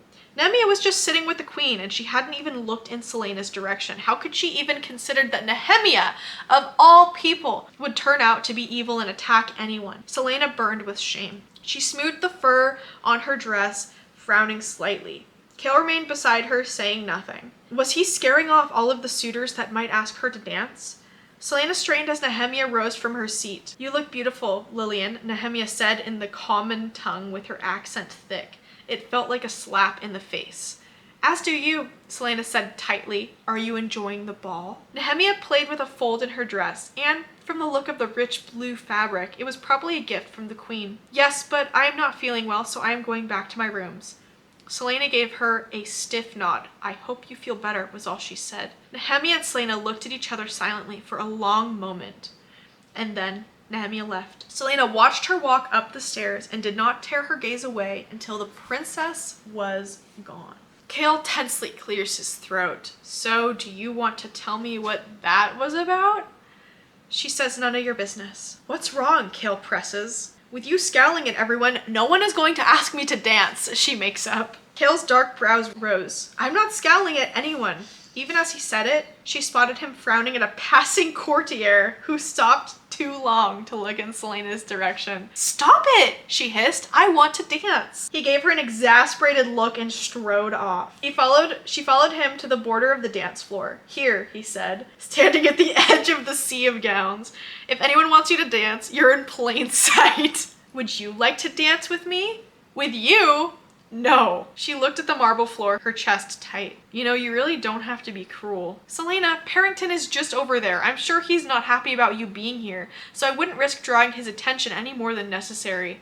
Coward, she says. His eyes soften. If he weren't here, I would say yes. I can arrange that, you know. Just then, Dorian waltzed directly in front of Selena, sweeping the brunette with him. He did not even glance at Selena. Anyway, Kale says, jerking his chin at Dorian, I think you have more attractive suitors vying for your attention. I'm boring. I don't mind being here with you, she says. I'm sure you don't, Kale said dryly, meeting her stare. I mean it, she says. Why aren't you dancing with anyone? Aren't there ladies you like? I'm the captain of the guard. I'm not exactly a catch for any of them. There was sorrow in his eyes, though it was concealed. Are you mad? You're better than everyone here, and you're very handsome, she said, taking his hand in her free one. There was such beauty in Kale's face, strength, honor, and loyalty. She simply stopped hearing the crowd. Her mouth became dry as he stared back at her. How had she missed this for so long? You think? Looking at their clasped hands. She tightened her grasp. Why aren't you two dancing? Kale drops her hand. She had difficulty turning away from him. And with whom would I dance, your highness? Dorian was alarmingly handsome in his pewter tunic. One might say it matched her dress. You look radiant, he said. And you look radiant as well, Kale. Which I think is so funny. So he's like mad, right? That Kale shows up and like immediately greets Selena. So he's like ignoring Selena. But then when they start to have a moment, he gets so jealous. He's like going out of his way to ignore her the whole time, right? Because he's mad. And then the second that they start holding hands and they have this like deep connection in their eyes, he's like, anyways, so my feathers are bigger. You look radiant as well, Kale, he says, and winks at his friend. Then Dorian meets her gaze and Selena's blood turned to shooting stars. Well, do I need to lecture you about how stupid it was to sneak into the ball, or could I just ask you to dance with me instead? I don't think that's a good idea, Kale says. Why? They both asked in unison, so Selena and Dorian are both like, why? Dorian steps a little closer to her, in front of her. Even though she was ashamed to admit it, and for the awful things that she believed about Nehemia, knowing that Dorian and Kale were safe made her misery worth it. Kale glares at Selena. Do I have to remind you who you are? No, she retorts angrily. You remind me every day. His brown eyes darkened. What was the point in him being nice to her if he was gonna turn around and just be an asshole the next? Relax, Kale, Dorian says, still standing in front of Selena, protectively. Just take the night off. It'll do you some good. Kale sighs and says, I'm gonna go get a drink. Dorian turns to Selena and caresses her back, and she looks at him and her heart jumps into a gallop. Kale dissolved from her thoughts, like dew beneath a morning sun. Oh, she wanted Dorian. You look beautiful, he says, running an eye over her in a way that made her ears burn. I haven't been able to stop staring at you, he says. Really? I thought you hadn't even noticed me. Kale got here first when you arrived, and besides, I had to work up the nerve to approach you. You're very intimidating, especially with a mask. And I suppose it didn't help that you had a line of ladies waiting to dance with you. He held out a hand. Dance with me? Was there music? She had forgotten. The world had shrunk into nothing, dissolved by the golden glow of candles. But there were her feet, and here was her arm, and her neck, and her mouth. She smiled and took his hand, still keeping an eye on the ball around them. He was lost in a world of which he'd always dreamed. Her body was warm beneath his hand, and her fingers were soft around his. He spun her and led her around the floor, waltzing as smoothly as he could. She did not falter one step. You certainly have a lot of stamina, she says. While some parents hit their children, mine also punished me with dancing lessons, he says. Then you must have been one naughty boy, she says. Suddenly, he felt the urge to kiss her, hard, upon the mouth. But this, what he felt, it could never be real. Because once the ball was over, she would go back to being an assassin. And he would still be a prince. Dorian swallowed hard. For tonight, though, he held her close, and everyone transformed into shadows on the wall. Frowning, Cale watched his friend dance with the assassin. He wouldn't have danced with her anyway, and he was glad he hadn't worked up the nerve to ask her, not after seeing the color that the Duke Parrington's face turned upon discovering them. A courtier named Otho stepped beside Cale. I thought she was with you. Lady Lillian? So that's her name. I've never seen her before. Is she a new arrival? Yes, said Cale flatly. Otho then asks why Cale doesn't hang out with them anymore, and Cale knows that it's only because Otho wants to learn more information about Selena. Otho points to the crown. Is he with her? He asked. Lady Lillian belongs to herself and no one else. So she's not with him. No. Otho suggested, that's strange. Why? Cale had the sudden urge to strangle the man. Because it looks like he's in love with her. Cale's eyes lost focus for a moment. Selena laughed and Dorian kept staring at her. The prince hadn't once taken his eyes off of her, and Dorian's expression was full of something. Joy? Wonder? His shoulders were straight. He looked like a man, like a king. It was impossible for such a thing to have occurred. And when would it have happened? Otho was a drunk and a womanizer. What did he know of love? Dorian spun Selena with speed and dexterity. She snapped into his arms, her shoulders rising with exhilaration. But she wasn't in love with him. Otho hadn't said that. He had seen no such attachment on her part. And I love this because Cale is reading so far into what these people have said. But Otho only said that it looks like Dorian is in love with Selena, and not that Selena is in love with Dorian. And I just think that that's so funny. Selena would never be so stupid to fall for Dorian. And Dorian, who was the true fool, Dorian, who would have his heart broken by a lowly assassin. It's like, bro, you can't be so mean to her and constantly reduce her to a crime. I like her, but then be like, no, I don't like her. She's evil. Kaltain watches in rage as Dorian and Lillian dance the entire night away. Dorian accepted no other dances from any other women's for the entire night. Kaltain decides that there are no other options in order to save her own life, because remember, she's there not to be with the Duke, but to be with Dorian. She sees Lillian in the way, Selena, and decides that Lillian needs to be eliminated. The clock chimed 3, and so the guests, including the Queen and Cale, had left. Selena decided that it was finally safe for her to leave the ball. She abandoned Dorian, saying that she was going to get a drink, but then had just left to go back to her rooms. Rest took her back to the rooms, and they were very fast. However, upon getting back to her rooms, she found Dorian waiting at her door, picking at his nails. He must have taken a secret passage in order to get here before her and Ress. Even though she had gone to the ball for the wrong reasons, she had had fun dancing with Dorian. More than some, actually. She smiled to herself. The rush of having Dorian look at only her, talk only to her, and treat her as if she was his equal hadn't worn off yet. Selena looked up to see Dorian standing outside her rooms, chatting with the guards. Selena's heart pounded, and she managed a coy smile as Dorian bowed to her, opened the door, and they both entered her chambers. Well, she asked, leaning against the wall beside the door to her bedroom. Dorian approached her slowly, halting only a breath away. So she's against the wall, and he's right here. You left the ball without saying goodbye, he said, and braced an arm against the wall beside her. So he's doing the thing, right? She's right here, and he's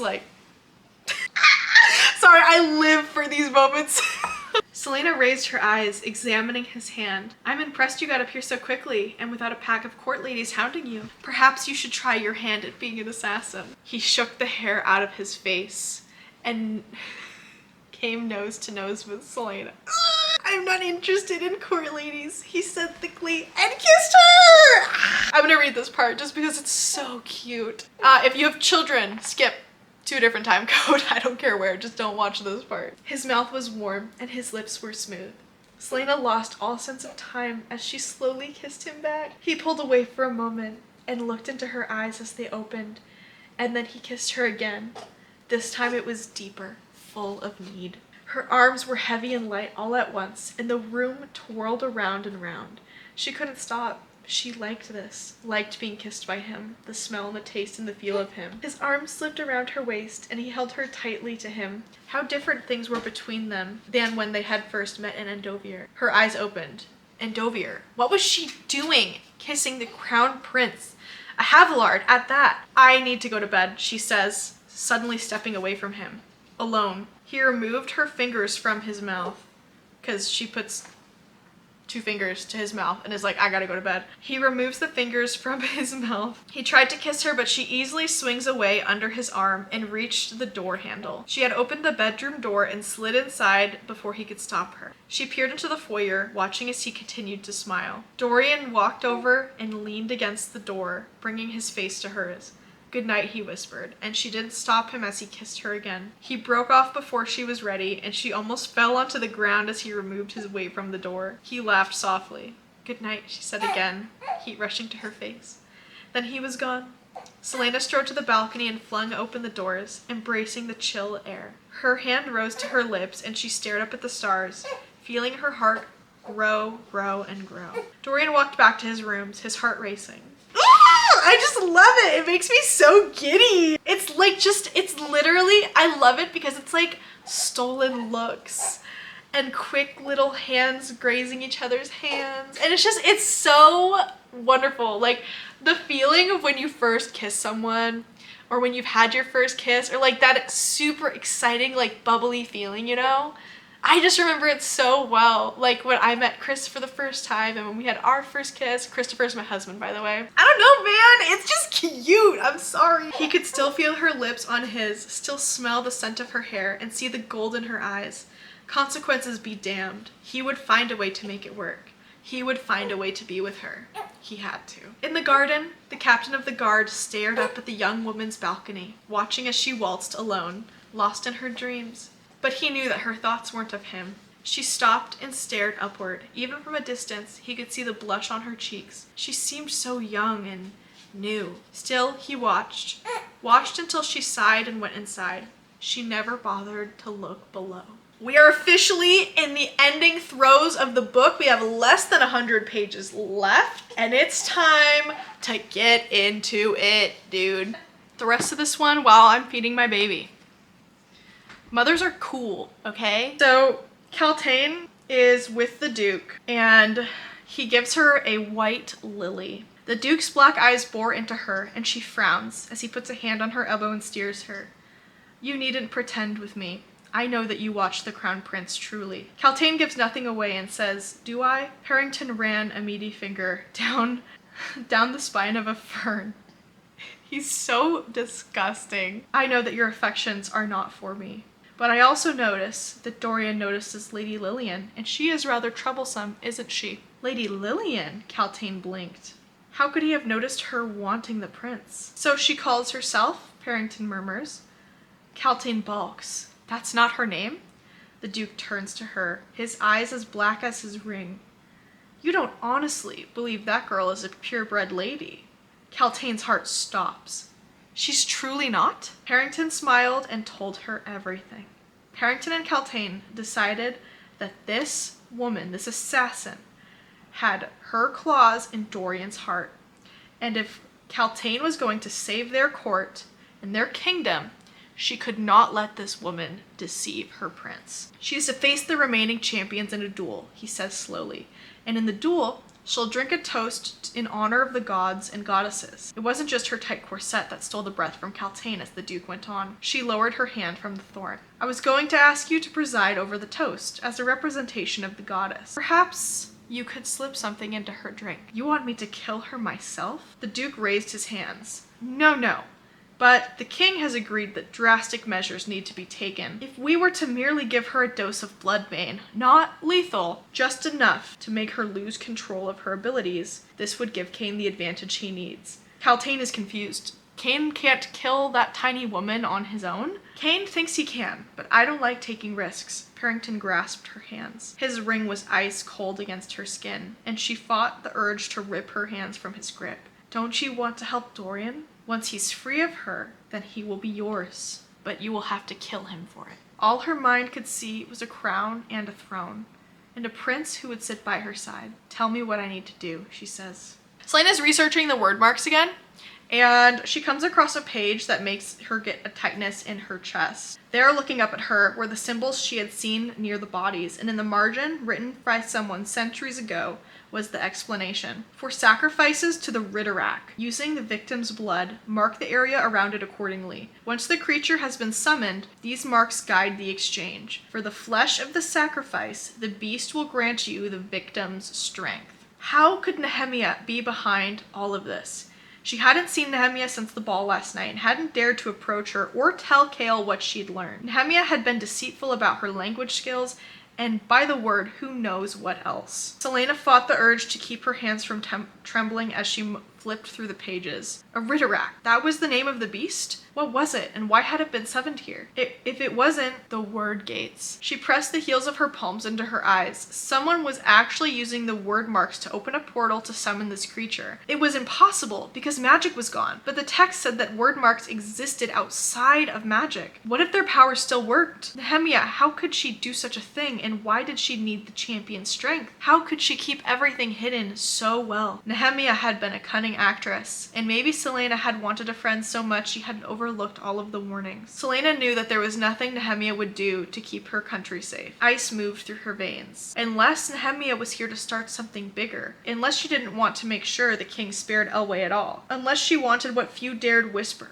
Rebellion. And not rebellion as it was now, with rebel groups hiding in the wilderness, but rather a rebellion in the sense of entire kingdoms rising up against Adarlan, as it should have been from the start. But why kill the champions? Why not target the royals? The ball would have been perfect for that. Why use word marks? She'd seen Nehemia's room. There was no signs of a demon beast lurking about, and nowhere in the castle. Selena's eyes rose from the book. Blocked by a giant chest of drawers, the tapestry rippled in a phantom breeze. There was nowhere in the castle to summon or hide a creature like that, except in the endless forgotten chambers of the tunnels running underneath it.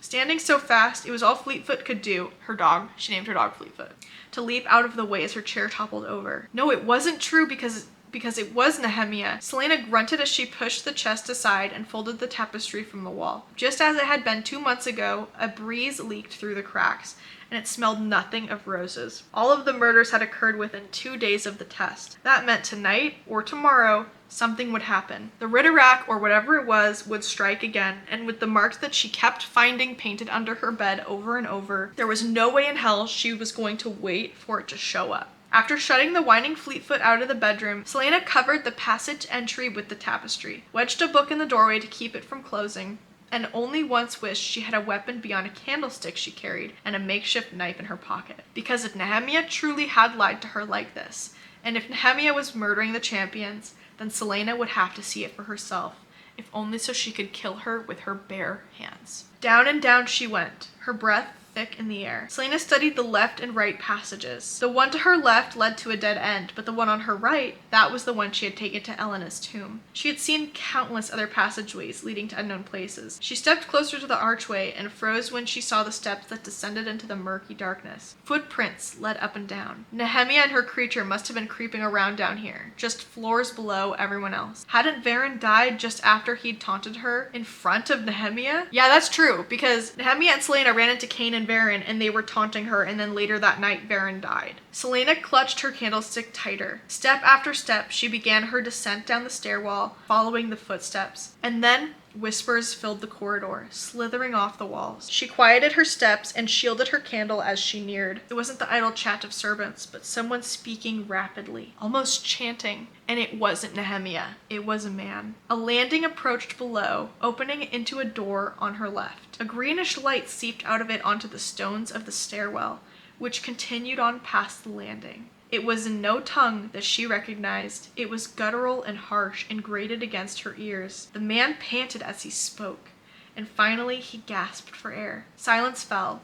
Setting down her candle, Selena crept toward the landing and peered into the room. The oaken door had been thrown open, a giant key turned in its lock, and inside the chamber, kneeling before a darkness so black it seemed poised to devour the world, was Cain. The person who'd gotten stronger and better as the competition went on. She thought it was his training, but it was because he had been using the word marks to summon the beast. He drags a hand across the floor before the darkness, and greenish light springs up from where his fingers pressed. She didn't care to breathe as something stirred in the darkness, and there was a click of claw on stone and a hiss like an extinguished flame. And then, stepping toward Cain on knees that bent the wrong way, like an animal's hind legs, was the Ritterak. It was something out of an ancient god's nightmares. Its hairless gray skin was stretched tightly across its misshapen head, displaying a gaping mouth filled with black fangs. Its vaguely human body sank onto its haunches, and it slid its long front arms across the stone floor. The stones whined under the claws. Cain raised his head and stood slowly as the creature knelt before him. Elena had been right. This was evil, plain and simple. Her amulet pulsed at her neck, urging her to run. Whirled to look at her, and the Ritterak's head shot up. "It wasn't meant to be you tonight,"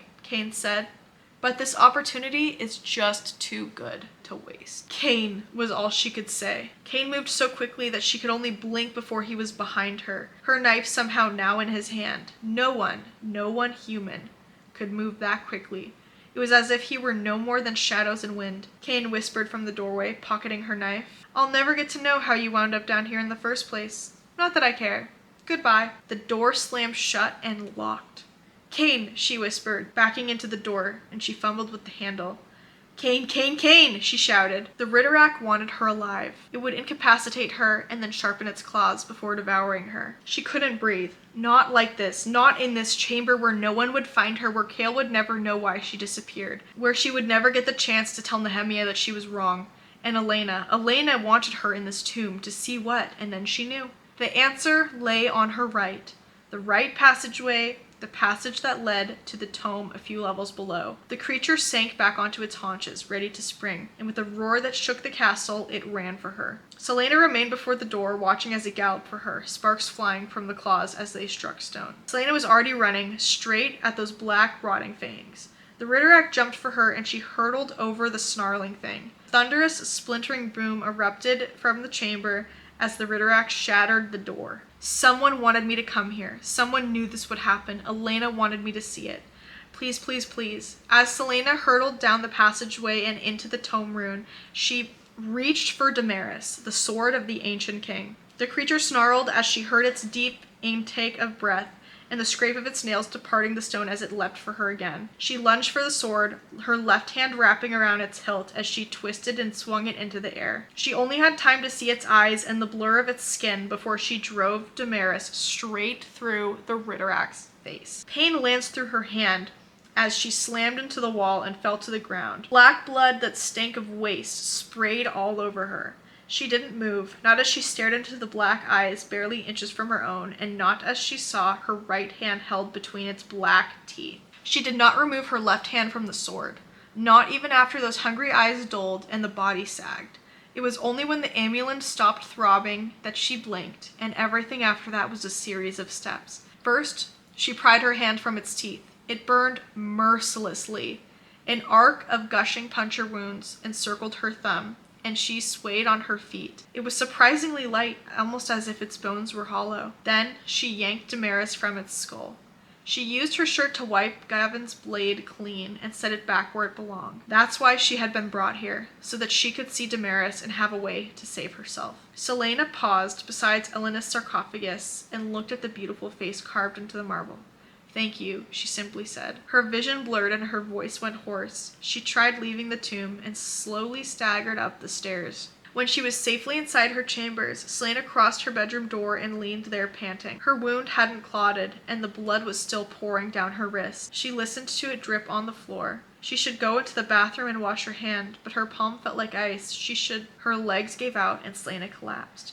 Her eyelids grew heavy. Why did her heart beat so slowly? She opened her eyes to look at her hand, and though her eyesight was blurry, she could make out a mess of mangled pink and red. She heard a booming, thunderous noise, a thump, thump, thump, followed by a whine. Though her eyelids could see the light in the room darken, she heard a cry, female, and warm hands grabbed her face. She was so cold it almost burned. Had someone left the window open? Lillian! It was Nehemia. She shook Selena's shoulders. "Lillian, what happened to you?" Selena remembered little of the next few moments. Strong arms lifted her up and rushed her into the bathing chamber. Nehemia strained as she carried Selena into the bathing pool, where she stripped away her clothes. Selena's hand burned when it touched the water and she thrashed, but the princess held her firm, saying words in a tongue the assassin didn't know. The light in the room pulsed and her skin tingled. Selena found her arms covered in glowing turquoise marks. word marks. Nehemia held her in the water and rocked her back and forth, but the blackness swallowed her up. So Selena opens her eyes and she is in bed. Her hand has been healed, but there's this like weird scar that remained around it. She thinks to herself, how is this even possible? Someone had used magic to heal her, but magic was gone from the realm. Nehemia sat nearby and Selena asked her what happened. And Nehemia says, that's what I've been wanting to ask you. Then we get this explanation, which it really feels like Nehemia only exists for exposition purposes sometimes, which just kind of sucks because she's such like a detailed, deep character. Nehemia explains that Cain had summoned a Ridderak, which is a monster from another world, another plane of existence parallel to their own. He had summoned it in order to kill her, and the bite from the Ridderak put poison in Selena's veins that was killing her. And Nehemia used word marks in order to save Selena's life because the magic of the word marks exists outside magic itself, right? This is when Selena decides that she is going to confess to Nehemia who she really is. So she's like, I'm not really Lillian. I am Selena. I'm an assassin. Nehemia's like, and the king knows that you're here? And Selena's like, yes, I'm here to compete in a championship. And she explains literally everything and they make up. And Selena is like, I'm so sorry for thinking that you were doing something weird. And, you know, we never really get an explanation for why Nehemia was so just like mean to Selena. That one night where she found her reading the book and it's like, bitch, why were you like, that you're like every fool in this castle? And then you like walked away. So I really feel like that was only done in the book for dramatics and not actually for any real important purpose, which is just kind of annoying for me personally, but you know, that's just how I feel. Nehemia also bestows Selena with a gift of a name.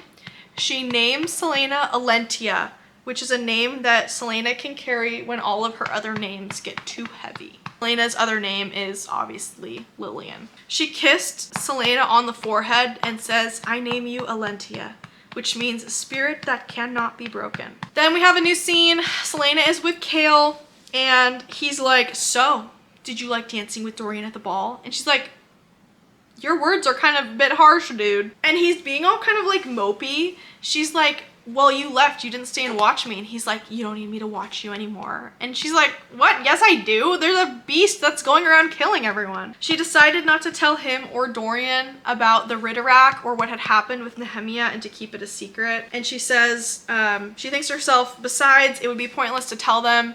I killed the evil that Elena wanted me to kill. I vanquished the evil in the castle. Now I can just do the championship and win and then get my freedom. Selena and Kale are making their way back to her rooms when all of a sudden she sees the King of Aderlin.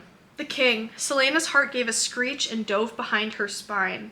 Even the little scars on her hand throbbed. Kale halted and bowed low. Slowly, not wishing to find herself swinging from the gallows, Selena bowed deeply too. He stared at her with eyes of iron. The hair on her arms rose, and she could feel him searching, looking for something inside of her. He knew something was wrong, and that something had changed in his castle. Something to do with her. Selena could not tell Kale or Dorian about the word marks or the power of the Ridderak. What would the king even be able to accomplish if he knew of powers such as these? Power the king could wield if he learned to summon demons like the Ridderak or open gates like the word gates. Something dangerous lurked about the king. It was an air of death that she'd felt standing before a black void summoned by Cain. Selena barely managed to walk one step at a time away from the king. Thankfully, he did not say a word. After lunch, Kale returned to his room to read the report detailing the king's journey, and in the past 10 minutes, he'd read the thing 3 times over. The king arrived alone from his journey. He arrived without his entire army, who had all been killed, and the king was the sole survivor. But how is this possible? How were they all dead? He thinks to himself that perhaps the king is starting to hide things and not trusting him anymore. Kale knew that no matter what, Selena had to survive the championship because there was no way she was going to survive another year in Endovir. Knowing that she would definitely survive because her not surviving was an option he wouldn't let himself think about, He smiles because she'd stirred up so much trouble since being there. He was excited to see what the following years would bring. So the final test is the next day, the day after today, and then the final duel is 2 days after that. There are only 5 of us left. 4 make it to the duels, and the tests tomorrow. Whatever happened to Varen and Xavier, it wasn't an accident, not when their deaths occurred between the tests. Nox says, "Tell me what you know." And she says that she can't, and that if he's smart, he'll get out of the castle. And he's like, "Why are you saying this to me?" And she goes, "Look, you're not gonna win this competition. Me or Kane is gonna win this competition. So what I'm telling you right now is that something is wrong in this castle, and if you're smart, you'll get out. Tell me more." And she's like, "I can't tell you anymore, but you told me that you weren't going back to jail. So if you can get out and go live a different life somewhere else, you need to do it because you're not winning this competition and you're not gonna die here." So he essentially is like, "All right, I get it. I understand." And he tells her that he will leave in the morning. And I liked this. I liked that she was like telling him things. And then he was like, "How do you know so much?" And then she reveals to him that she is Selena Sardothian, and he starts putting the pieces together. "You're a girl? Surprising, I know," she says. Nox ran a hand through his hair. "And you can either be the king's champion or go back to Endovier." And she says, "Yes, this is why I can't leave and why I'm telling you to get the hell out of here. There are 5 of us now, the test is tomorrow, and one more night. That's one more night that we're at risk. You don't have to understand what I'm saying, but you're not going to go back to prison if you fail, and you're not going to be the champion, which means that you need to leave." Kaltain is on her way to dinner when she runs into Kane in the hallway, and she's like super tired and her headache is killing her and she's super high on opium. And as Kane is walking down the hallway towards her, she says that she can swear she feels shadows leak from him. She could have sworn she saw things swooping past him in swift, vicious circles, hovering above him, waiting to be called to action. Selena and Dorian are playing chess by the fireplace, and she's wondering why he's still interested in her, because he always moves on from one woman to the next after he like gets what he wants from them. And she's like, why is he even still here in the first place? She wins against him in chess, and they start kind of like flirting. He puts his hand on hers and they like hold hands on the table, and she's like, "Are you gonna kiss me again?" And he goes, "I'd like to." And then she suddenly feels like she needs to talk about his dad. And she goes, "I ran into your father in the hall today." She just is like, she doesn't really know what she's doing with Dorian. And she's trying to steer the conversation somewhere else. And so just by talking about her dad, his dad, it just makes her like start trembling and panicking. And he's like, "Oh my God, like, are you okay?" And before she knew it, she didn't want to be talking about the Kane or the competition or his dad anymore. And so he asks her if she's okay and starts to try to talk about her feelings. But as he does, she just surges forward and kisses him. She almost knocked him to the floor, but he shot an arm out to the back of the chair and braced himself as she flew into him. His spare arm wrapped around her middle, and she let the touch, taste, and feel of him fill the room and her mind with water. She kissed him deeply, hoping to steal some of his air. Her fingers tangled themselves in his hair, and he kissed her fiercely, and she let everything fade away. After hours of kissing and tangling and talking and more kissing, Dorian only left a few minutes before. She decided to stay up the whole night because she wasn't about to let Kane or the Ritterak come in and kill her when she was so close to winning the competition. She scolds herself for leaving Damaris in the tomb, but she decides that it's too dangerous to go back down to the tomb. So she just kind of like sits on her bed waiting for something to come in and kill her. Then we have a dream, which is a past memory, and this is really important. Thundering hooves beat the frozen ground, faster and faster as the rider whipped the horse. Snow and mud lay thick on the earth, and rogue snowflakes drifted through the night sky. Selena ran, swifter than her young legs could manage. Everything hurt. Trees ripped at her dress, her hair, and stones sliced her feet. She scrambled through the woods, breathing so hard she couldn't muster the air to cry for help. She had to reach the bridge. It couldn't cross the bridge. Behind her, a sword whined as it was drawn from its sheath. She fell, slamming into the mud and rock. The sound of the approaching demon filled the air as she struggled to rise, but the mud held fast. She could not get up. Reaching for a bush, her small hands bleeding, the horse now close behind, Selena gasped and awoke. She put a hand to her heart as her chest rose and fell. It had just been a dream. The fire had dwindled to embers. She clutched her amulet, running a thumb across the stone center. Some protection you were when that thing attacked me the other night, she thought. Sighing, Selena closed her eyes. Fleetfoot dozed on the foot of her bed. A few hours later, when the news of Nox's departure spread, she received a notice that the last test had been canceled. She would duel against Grave, Renault, and Kane tomorrow, and tomorrow her freedom would be decided. Dorian is out hunting, and he's thinking about Selena while he's hunting. He didn't know how she felt. She had kissed him, greedily at that, but the woman he'd loved in the past had always been eager. They'd gazed at him adoringly, while she just looked at him like a cat watching a mouse. Dorian straightened, detecting a nearby movement. A stag stood 10 yards away, feeding on bark. He stopped his horse and drew an arrow into the quiver, but he slackened. She was to duel tomorrow. If harm came to her, no, she could hold her own. She was strong and smart and quick, and he had gone too far. He should have never kissed her, because now, no matter how he might have envisioned his future, or who he thought he would spend it with, he could not imagine being or wanting anyone else.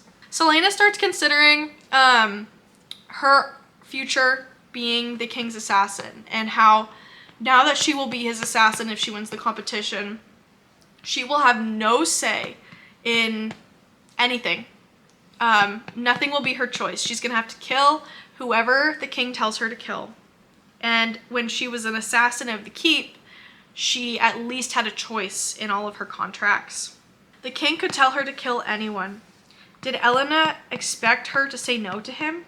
But try as she might, all she could do was think about the half-starved, hopeless assassin who had been dragged out of Andovier one autumn day by a snarling captain of the guard and a hopeless prince. Selena swallowed the lump in her throat. Perhaps there were other reasons to fight tomorrow. Perhaps a few months in the castle hadn't been enough. Perhaps she wanted to stay here for reasons other than her eventual freedom. Was the one thing the hopeless assassin from Andovier would have never believed. But it was true. She wanted to stay in the castle. And that would make tomorrow so much harder. Kaltain is standing in front of 2 goblets.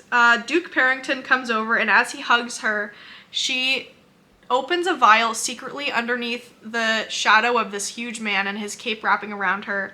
Obscured from everyone else's vision, she dumps liquid into one of the goblets. One on the right was for Sardothian, and she must not confuse them. It's the final day of the attack, and honestly, the end of this book I have feelings about, so I'm gonna probably not go into it as too deeply as you would like, but I feel like it falls, I don't know, we'll just get into it.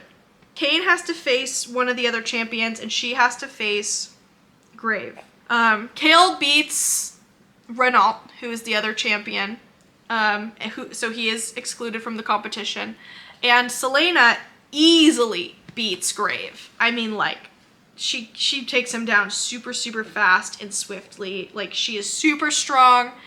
And so then it was her turn to go up against Kane. Her and Kane are standing in front of the goblets, which are then given to them by Kaltain.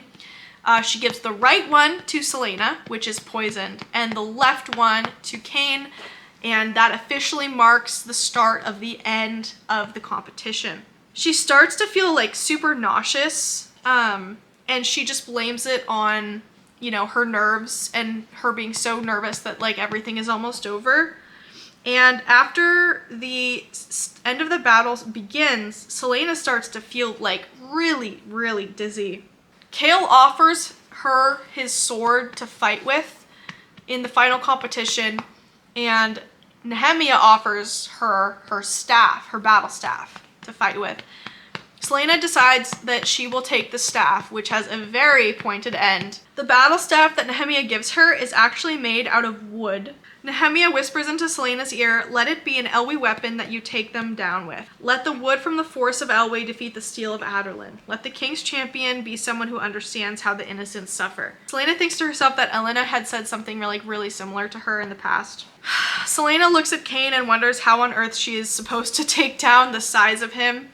But Kale gives her some advice. He always leaves an opening open on his right. She's smaller and faster and swifter than him. As the fight starts, Kane charges faster at her than she anticipates, and she catches his sword on the broad side with the staff, avoiding the sharp edges. Her blood felt slow and thick and her head spun. Was she ill? Not feeling well, he says, showing his white, gleaming teeth. Perhaps you shouldn't have been holding back all those. Wham! She grinned as the shaft of her staff slammed into his right side. Cale was right, and there was always an opening there. He knocked aside her blow as if it was nothing, however, and she retreated while he rose, and that's when she heard a laugh. Celaena started to double over, her vision tripling, and Celaena put the pieces together. It had not just been wine in that glass, but bloodbane. She had trouble holding the staff. And then, this part of the book is written, in my opinion, really poorly. It makes sense that this is the first fantasy book that Mass had written, because you can tell just from reading it, and maybe you might disagree with me, but I could not track what was going on. The second time I read this, I felt the same way, and now the third and fourth time, I still feel like it was just written really poorly. Not because she's a bad writer, but because she wrote this book really when she was like 16, and then through the editing process, it got refined.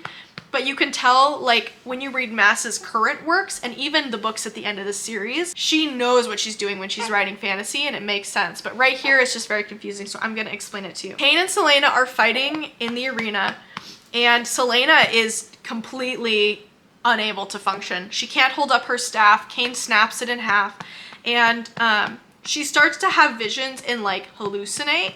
She starts to see Elena in the ring, and she starts to see that Cain has like demon wings, and that demons just start like coming out of him, and they start flying around her and attacking her, which no one else can see. It's only Celaena. And earlier in this book, it's mentioned that bloodbane is used in rituals to help people like see past the veil between two different worlds, and it gives you hallucinations. And so Celaena is starting to hallucinate. She vomits. She's tripping all over the place. Cain is just beating the shit out of her. He knocks her into the wall, which her head cracks against. And she is just being absolutely throttled. While she is on the ground, dying, Cale comes over to her and is like, "Get up, get up." He's ordering her to get up, and she is having a really hard time. Dorian realizes at this moment that Celaena has been poisoned, and that's why she's doing so poorly, and he feels like he should call off fight, but if he does, then Celaena will lose the competition and be sent back to Endovier, so his hands are completely tied. But Cale is still next to her, trying to get her to get up. He's like right outside the ring, like, "Get up, get up, get up." He cuts her in her thigh and her side. I mean, really, he is like just destroying her. He's splitting her open. She's bruised, she's bleeding, she can't even see straight. She's actually dying. And all of these demons are everywhere, and no one else can see it. It's just her. And then on the side of the arena, Nehemia is like drawing strange symbols in the air underneath her cloak, and Kayla is like really confused by this, but obviously they're word marks. And then all of a sudden, Elena shows up in full battle armor, but beyond the veil, right? Like no one else can see this. And she just throttles Cain. She disperses all of the demons, and then it's just her, it's just Celaena and Cain again, and Elena takes the poison out of Celaena's system. Celaena gets up, renewed, and destroys Cain. She beats him, and sitting on the floor, having won the competition, it being over, and everyone being so confused because like she was clearly hallucinating, and then all of a sudden she pulled it together and won. Dorian is sitting with her, comforting her. She's like crying. All of a sudden a turquoise mark starts to glow in between her eyebrows on her forehead. And she says to herself, "I am Celaena Sardothian, and I will not be afraid," which is a reference to what Sam tells her in Assassin's Blade to say to herself whenever she gets scared, because that's what he says to himself. He says, "I am Sam Cortland, and I will not be afraid." And so Celaena says this to herself. She beats him, and she's terrified that someone is gonna like see, like everyone sees the mark on her forehead, but like no one does anything, which you'd think that the king would just like sentence her to death for this, but obviously magic doesn't exist, so it can't be magic, you know? She had won. She was free, or as close to it as she could be while being the king's champion. She had won, and through the pain, Celaena began laughing. "She needs a healer," he says to his father. Celaena starts to lose consciousness, and the king does not send for a healer. Dorian decides to send for a healer. Carefully putting his arms around Celaena, Dorian glances toward Caltaine and Parrington. In doing so, he missed the look exchanged between Cain and his father. The soldier pulled out his dagger, but Cale saw. Cain raised his dagger to strike the girl in the back, being Celaena. Without thinking or understanding, Cale leapt between them and plunged his sword through Cain's heart. The world went silent, and Cale watched the last breath issue from Cain's mouth. What have I done? Cale, Dorian breathed. Soldiers dragged Cale away. What have I done? Cale repeated. Dorian watched as his friend disappeared into the castle, guards dragging him off, his father yelling about something. Celaena trembled so badly that her wounds started to leak further.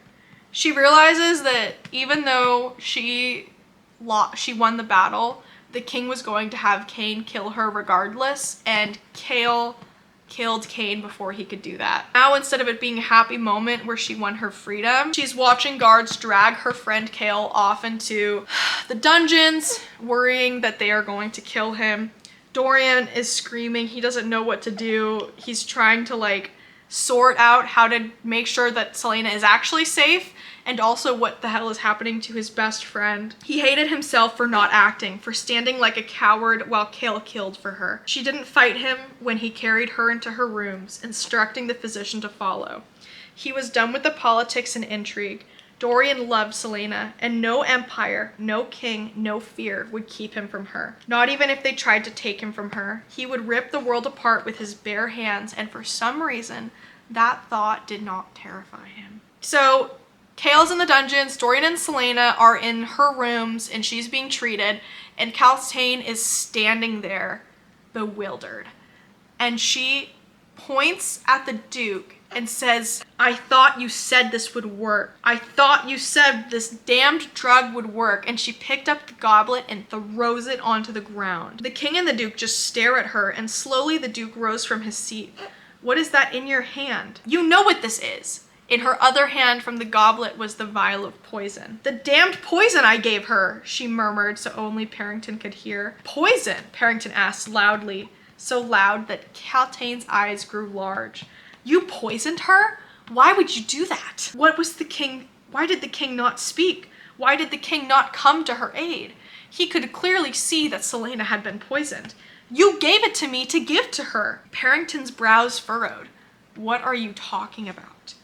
You scheming son of a harlot. Restrain her, please, the Duke simply says. He has her taken down to the dungeons. Your Majesty, please, she struggles against the guards.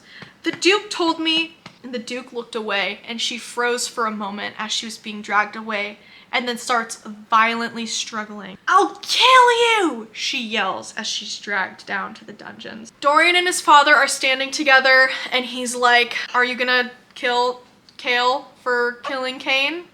And the king's like, I don't see why I should waste such a capable captain of my guard. And then he's like, are you gonna still let Celaena be your champion? And he goes, well, I don't have anyone else who could do it better than she could. But the king is like kind of teasing Dorian, about it. Eventually he relents and he's like, I'll have my contract sent to her when I have time to get around to it. Dorian left the room of his father without being dismissed. Now we get the big exposition dump, which I don't like, okay? Let me tell you what I don't like about it. First of all, the entire battle that happened, right, with Celaena, where she's supposed to duel for her freedom, which, by the way, she has been so capable and great so far. She has fought every single battle all by herself, okay? She did it all alone. But then all of a sudden, in her final battle, when I'm so excited to watch her, actually duke it out with Cain now that she's fully healed and everything, she's, incapacitated. Nehemia is the one protecting her. Elena shows up and essentially is her scapegoat. And then Celaena gets up and Cain is just so bewildered that he just essentially falls over and dies, and she just easily kills him. And it wasn't any of Celaena's own doing. And it's this strong female character just gets bailed out by a bunch of other things, which was super annoying. And then Nehemia shows up and she literally says, the quote is, I'll just cut to the chase. I saved your life during the duel. And then she just explains away a bunch of things about why everything in the book has happened the way it did. I have gifts which enabled me to see all the demons. And I just don't like this part because Nehemia's like, oh yep, here's why everything happened in the book. And it's this could have been done so much better. Celaena could have been like, what were those marks you were doing in the duel? And Nehemia could have been like, they were word marks I was drawing in the air to assist you. Instead of, I'll cut to the chase. I saved your life.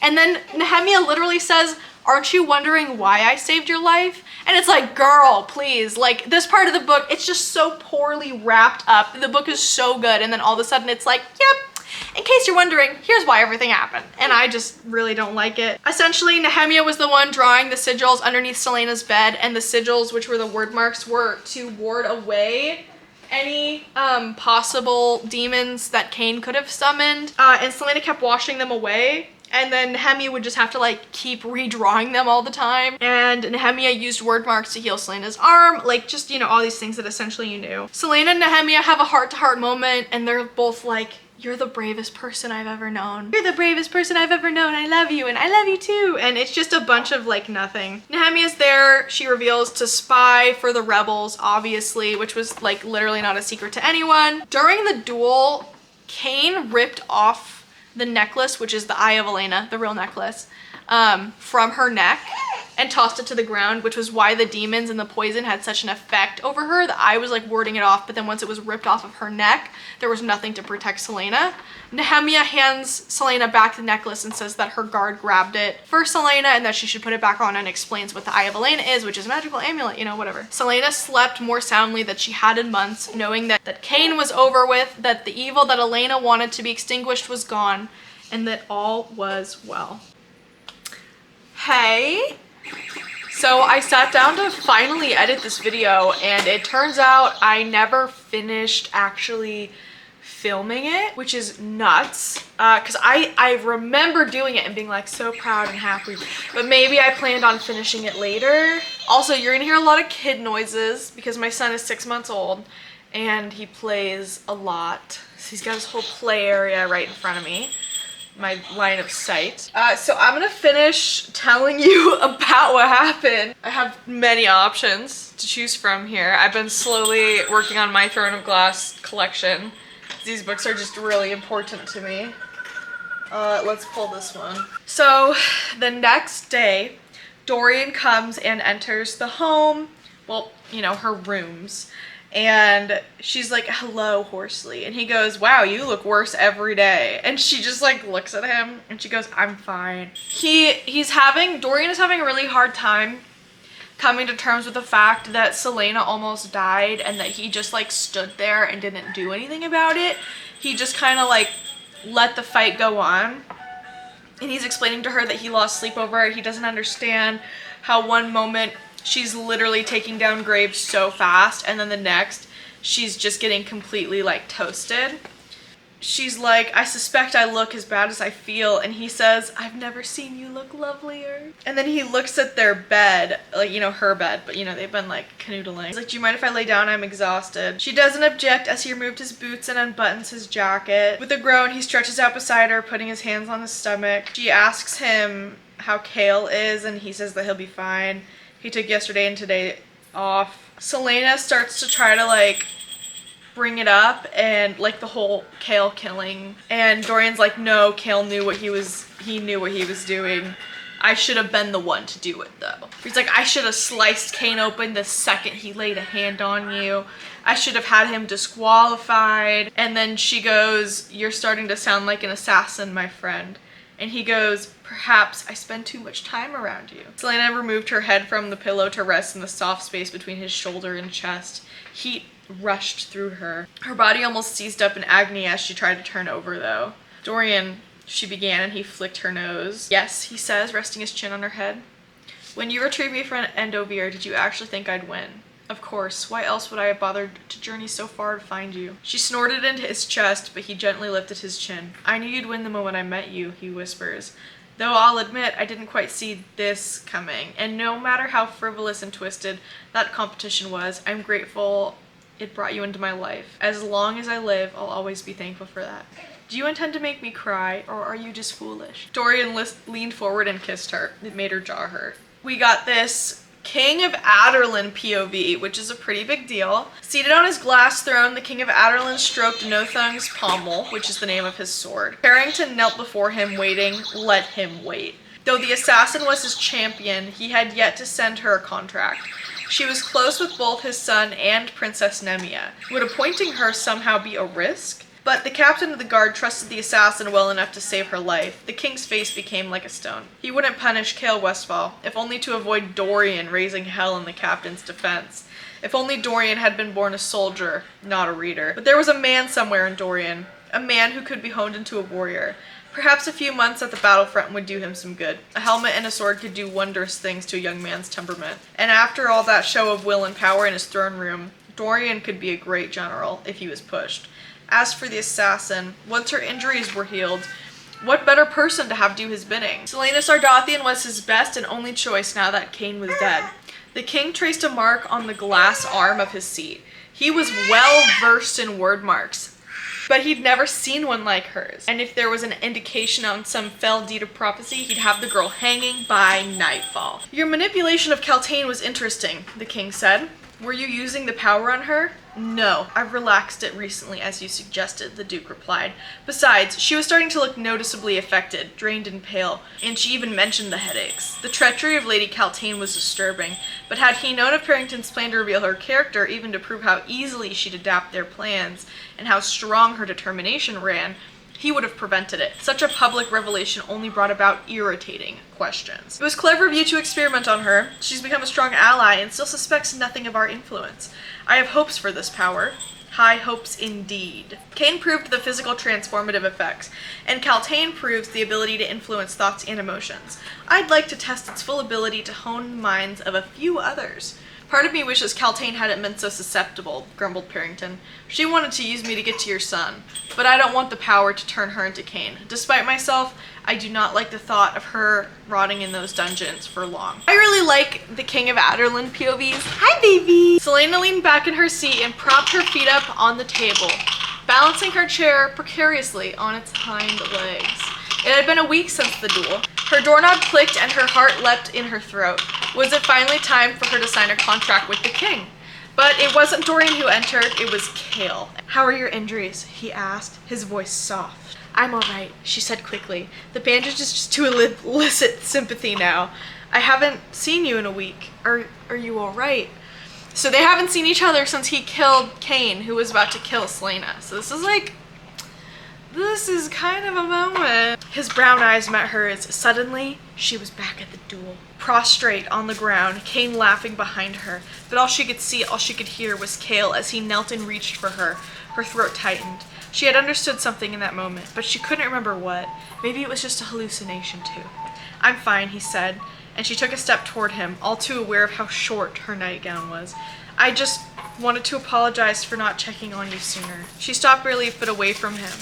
I'm sure you've been busy. He only stood there. She swallowed and tucked a strand of her hair behind her ear. She bit her lip. You saved my life, you know, twice. I did what I had to do, and that's why I owe you my gratitude. You don't owe me anything, he said. His voice strained, and when his eyes flickered, her heart tightened. She took his hand in hers, but he pulled it away. I just wanted to see how you were. I have to go to a meeting. Thank you for killing Cain. He stiffened. I remember how it felt when I made my first kill. It wasn't easy. He dropped his gaze to the floor. That's why I can't stop thinking about it. Because it was easy. I just took my sword and killed him. I wanted to kill him. I have to go, he interrupted and half turned away. Cale, she said, grabbing his hand and whirling him to face her. She only saw the haunted gleam in his eyes before she threw her arms around his neck and held him tightly. He straightened, but she crushed her body into his, even though it still aggravated her wounds to do so. Then, after a moment, his arms wrapped back around her, keeping her close to him, so close that as she shut her eyes and breathed him in, she couldn't tell where he ended and she began. His breath was warm on her neck as he bent his head, resting his cheek against her hair. Her heart beat so quickly, and yet she felt utterly calm, as though she could have stayed there forever and not minded. Stayed there forever and let the world fall apart around them. She pictured his fingers pushing against the line of chalk, reaching for her despite the barrier between them. Is everything all right? Dorian's voice sounded from the doorway. Cale pulled away from her so fast that she nearly stumbled back. Cale hurries out of the room, and Dorian's like, I don't think he's recovering well from killing Cain. Celaena's like, obviously, and then Dorian like raises his eyebrows at that, and she's like, I'm sorry. And he goes, it's nothing, I just feel bad for him. And Dorian goes, I wish he hadn't ran off. I have some good news. My father stopped dragging his feet and he's gonna draw up your contract. It turns out he doesn't hate you as much as he let on. 4 years. 4 years of servitude. And then she'd be free. Why had Cale left so soon? She looked to the door, wondering if she could catch him in the hall. Dorian put his hands on her waist. I suppose this means that we'll be seeing each other a while longer. He kissed her, but she stepped out of his arms. Dorian, I'm the king's champion. She choked on a laugh as she said it. Yes, you are, Dorian said, and tried to approach her again, but she kept her distance as she looked out the window. I can't be with you if I'm the king's champion. Of course you can. We still have to keep it a secret, but I have enough secrets. I don't need another one. So I'll find a way to tell my father and mother, he winces. To what end, Dorian? If I'm your father's minion, you're the crown prince. And if their relationship did become something more, it would only complicate matters when she did eventually leave. Not to mention the complications of being with Dorian while she served as his father's champion. And whether he admitted it or not, Dorian had his own obligations to fulfill. Though she wanted him and cared for him, she knew a lasting relationship wouldn't end well. Not when he was the heir to the throne. His eyes darkened. Are you saying that you don't want to be with me? I'm saying that I'm going to leave in 4 years, and I don't know how this could possibly end well for either of us. I'm saying I don't want to think about the options. I'm going to be free, and I've never been free in my entire life, and I want to know what that feels like. Then I'd like to remain your friend. Always. Alone, Celaena looked to the window and put her hand on her heart, whispering the word to herself again and again. Free. Free! There's a couple of you who really miss my content, which is so nice, but you're like, why aren't you making content? Why aren't you making? And it's like, this is why. Several hours later, Cale stares at the door to her dining room, but he doesn't entirely know what he's even doing here.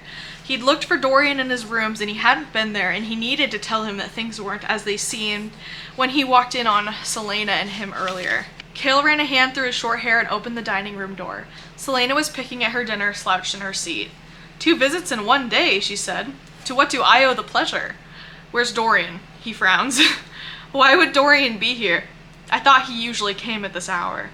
Well, don't expect to find him here after today. He approached. Why? She popped a piece of bread into her mouth. Because I ended it. You did what? I'm the king's champion. Surely you realize how inappropriate it would be for me to have a relationship with a prince. Her blue eyes glittered, and he wondered at the slight emphasis she put on prince, and why it made his heart skip a beat. I was wondering when you'd come to your senses, he said.